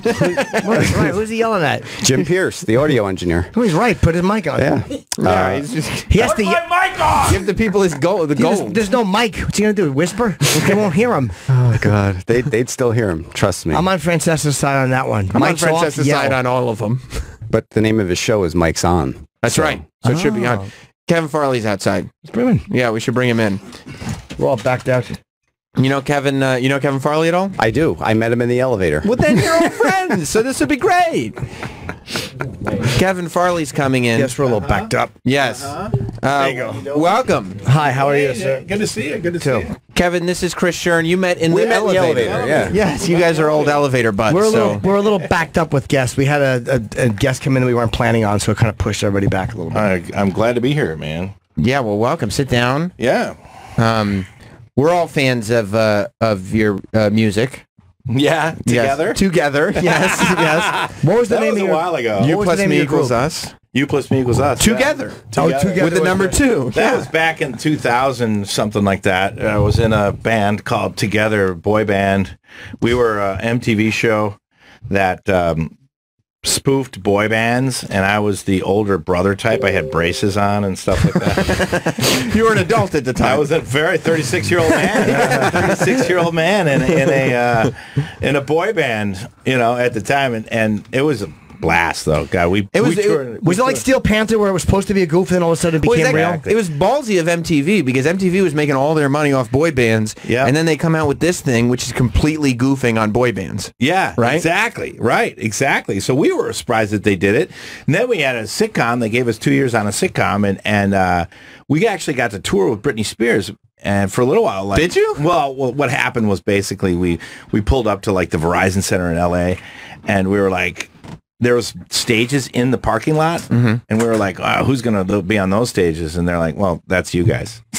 Oh, no. We were on a stage. We were on basically hay bales. But it's just so funny because the band, it was just supposed to be like a made-for-TV movie where it's just a goof. Yeah. But then it became so popular that they actually had you guys go out and perform? Yeah. But they didn't. But did you get to go in and meet Britney, or did they just keep you outside? They keep us outside. Oh no! We didn't even get to meet Britney. Oh no! She's telling people, "Yeah, I'm working with Britney Spears," and you're in the fucking bale of hay, and that's what happens. If you were in a boy band, you could have had a shot with her. That's true. That would have been a real boy band, yeah. Sure. She was with at that time Justin Timberlake. Yeah, at those days. Is that JT now? Is that official? JT. That's right. Yeah, that's right. Yeah. MySpace, JT. You and I are in a movie together. Are we? Yeah, the one with the down the river. It was shot up in Connecticut a couple years ago. I forget what it was. Furry called. Vengeance? Oh yeah. Are you I know which one you mean. We're both in that film. We didn't shoot together. You guys are such I missed you Hollywood. by a few days. You guys are such Hollywood that you We're don't even Hollywood, remember the yeah. names that the movies that you were in. Apocalypse Now. Yeah. That's exactly it. Are you still, do you live in Chicago or are you still in LA? No, I just moved to New York now. Oh, you are? I was in LA for, 20 years. And then I thought, I'm tired of this. And I'm doing more stand-up now. And the stand-up is better here on the East Coast. So I moved to New York and moved on the. Yeah, it's great.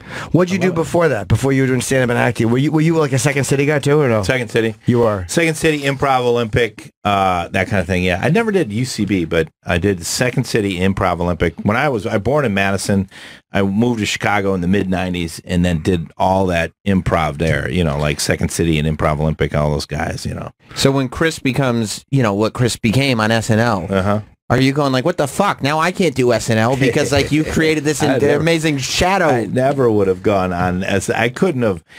He was such an icon on that show that I would be the dumbest thing I could ever do to go on SNL. But if you're in Second City, if it's not for him, that's a goal, right? No, I never really thought of SNL just because I knew once he got on that show, I was like, it's over. Oh, he's going to destroy that. He's going to destroy. You knew. I knew it right away. Yeah, of course. And I'm like, well, he'll take that whole fucking thing. Oh, can I swear? Yeah. Yes. And I'll just go to like sitcoms or something like that or do some regular acting. But I wasn't going to touch SNL. Were you older or younger? I'm 1 year younger than Chris. Oh, you're young. Okay. Yeah. Was there any jealousy or no? No. God, how do you be jealous of that? I mean, you can't really be jealous. He was a freak of nature. Well, you'd be surprised what I've been jealous. I've been jealous of. Oh my God, yeah. I've been jealous of great things and awful things. Are there people that just bring joy? I joy? could never be, even when we were little, I could never be as funny as he was. He was just. What was that like? I mean, the funniest guy in the room. What's that like growing up with Chris Farley? I mean, well, no, I mean he was insane. It was more insane than he was like on camera. Oh God, yeah.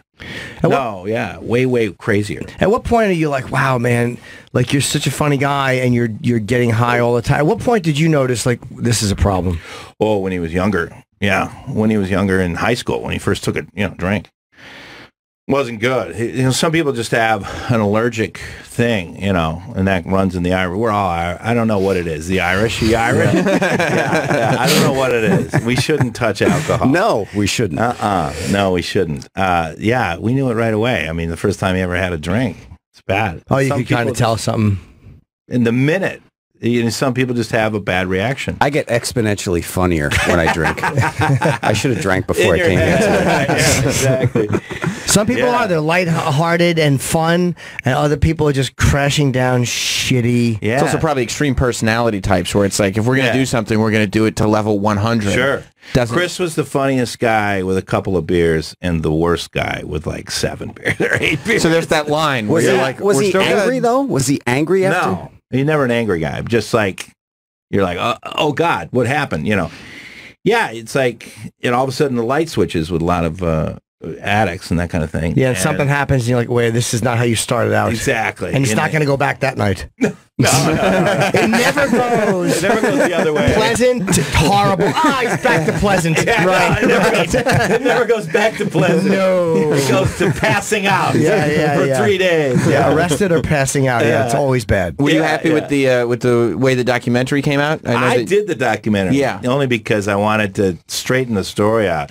So much stuff has been said about him that I wanted to switch it to like, he wasn't a partier. He had a problem, an addiction problem, but I wanted to, people that worked with him loved him, Yeah. So I wanted to just put out a different version of everything. That was apparent. I mean, everybody wanted to help him. Yeah, everybody liked him. Everybody loved him. Everybody thought he was great. But a lot of things that are said after you die, and I'm like, this isn't fair because he's not around. Right. So I wanted to try to straighten What was unfair that people said? What he was a wild, out of control. He was pretty quiet. Just kind of a shy guy, and I just thought that people thought he was just out of control all the time. He had a lot of years of sobriety, years of hard work, and years of sobriety. It wasn't just a full, minute to wake up. Right, sure. Minute you wake up, when you go to bed, just doing blow and all that. It wasn't like that. Do you think he had to? He had to do that to be that guy in order to. I don't think all that hurt that. If he in Tommy Boy, he was totally great, working on all cylinders, and that was his best thing. So no, he didn't need all that. That stuff just hurt him. That stuff just really brought him down instead of bringing him up. He was much better without it. Do you party at all or no? Do you? No. Did you used to stop or did you never? I used to, of course, and then I'm like, well. Obviously, my blood isn't good. I think there might be something in the family. Yeah, no, God, no. I mean, like I said, I don't know if it is the Irish thing. I don't know what it is, but yeah, I got a couple uncles. I got a couple, that we can't do it. You're just not built for it. Not built for drinking. Right. Yeah. Not great with the drink. Not at all. Yeah, the Irish are not made to casually drink. No. Right. No. You're better off just leaving it alone. Yeah. When did you start to get serious about stand-up? Maybe 5 years ago. Oh, okay, so I pretty went recently. up to the Comedy Store and just started doing like Sundays and Mondays and that kind of thing. And I just started doing it, and I liked it. It's a challenge and certainly not fun to bomb. But I've learned a lot. It's not like improv. Improv, when you bomb, you got other people with you. Sure. So you're like, God, you sucked out there. You can blame it on somebody else. Yeah. You can't blame it on anybody when you're in stand-up. Have you bombed a lot? I've bombed. Sure. Yeah. I mean, haven't we all? Maybe. No, I don't know. Yeah. Of course. I did stand up for 3 years. Oh, Yeah. did you? Let me amend that. I tried stand up for 3 years. Yeah. No one was giving me a microphone, so I decided to take one myself. And following Jesse Jackson was kind of like that time at Rascals in Ocean County, New Jersey, where I went to do an open mic on a Wednesday night, and the headliner just decided to show up to sharpen up his routine. Sure. And Bobby Gonzalez, I'll never forget it. He was the MC. Just goes, and I said, "Fuck." Wait, the headliner for Rascals West Orange. Who was it? Oh God, Jackson something. I don't remember his last Jesse? name. No, not Jesse Jackson. Chippy Jackson? Jackson. No, but I performed in front of 2 people at a dive bar and with no one even looking at you or doing a 5-minute routine. Even 5 minutes. That's tough feels to bomb like in front a half hour. It's tough to bomb in front of 2 people. But it it's seems not like even- you should be able to win over the You're not 2. even bombing when they're not paying attention to you. Right. Even That's killing. actually worse than a bigger crowd. Yeah. Right. Yeah. But it doesn't even feel good when you do well in front of 2 people. So like, even if you kill, you're like, so what? Right. What did I accomplish Like, here? what does Deal. that mean? Exactly. 2 people Hey, feel you bad 2 for me. guys, go tell everybody I killed. Yeah, exactly. Even if they both brought 2 friends, you're left with like what? Go tell everyone you see that I killed tonight. It really is the word. Dangerfields would do that sometimes. You'd have to do the show. Oh, I've done Dangerfield. That's a rough one. It used to be such a great.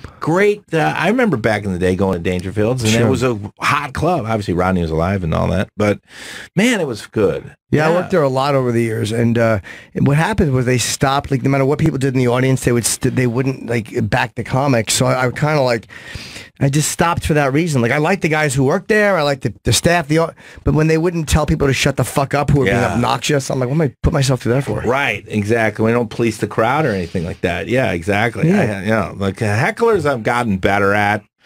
Just because sometimes I like a good heckler, once in a while. I'm like, I hope that they heckle me, then I can kind of go off my act and maybe lose my shit a little bit, which is fine. Nothing wrong with that. Yeah, which is, I don't mind, but then when it gets out of hand, then it's awful. I let 5 or 10 guys. The best heckler handle ever was Jake LaMotta, De Niro and Raging Bull. He forced me to make a comeback. Fuck you. That's the most honest thing a comedian's ever said. He broke down the process. You're going to force me to, hey, don't bother me. I'm trying to do my routine. That's what every comedian wants to say. We don't want to be witty. We want to go, don't bother me. I'm trying to do my routine.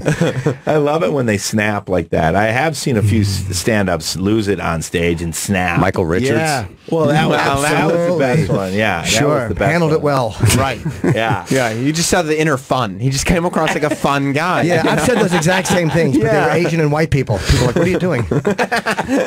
That's the guy who couldn't handle hecklers. It's what Seinfeld said. And, it was an episode. It was an entire episode of the show where, do you want me to go to your place of employment and heckle you? And I think he did in that episode. Did he? Yeah. He went down to her line of work and he started heckling her. At her job. Yeah. It's funny. Seeing comedians lose their shit, though, it reminds you why stand-up is special. It reminds you that it's this live thing that's happening right now and only right now, and at some point, somebody could completely lose their shit.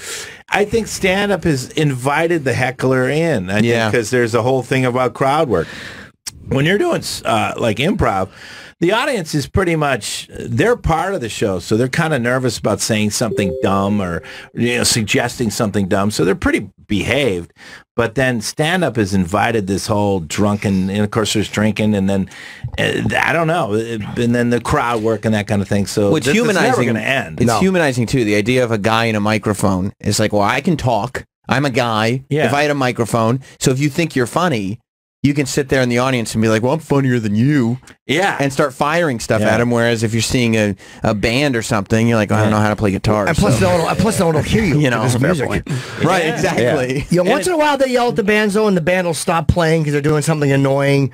But most people just scream at a band and no one hears you. Right. Nobody hears, which they have a guitar, which I wish I had a guitar. So do I. I wish I could play the guitar on stage, and I would just drown out everybody. I'd handle it like that one guy and break it over someone's head. That famous video. I love it. There's nothing better. He's looking at the crowd like he's justifying it. Like, well, she said that, you know, he said that. He smashed I gotta go. For me, that was uncalled for.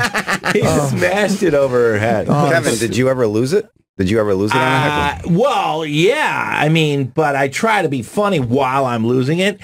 If I just lose it, like snap, like then it's not good. But I've tried to be funny. So while you have I'm to lose snapping. it and contain. Yeah, which I'm pretty good at anyway. You know, but yes, I'm angry, but I try to be funny. I try to work in a few jokes so that they go, "Is he joking or is he going to hurt us?" Right. So I and they don't know how close you are to actually hurting. Yes. Yeah, they think it's a joke. I handle it like Tom Hanks in Punchline. That was the best way to handle it as a comedian, I think. We're at a show.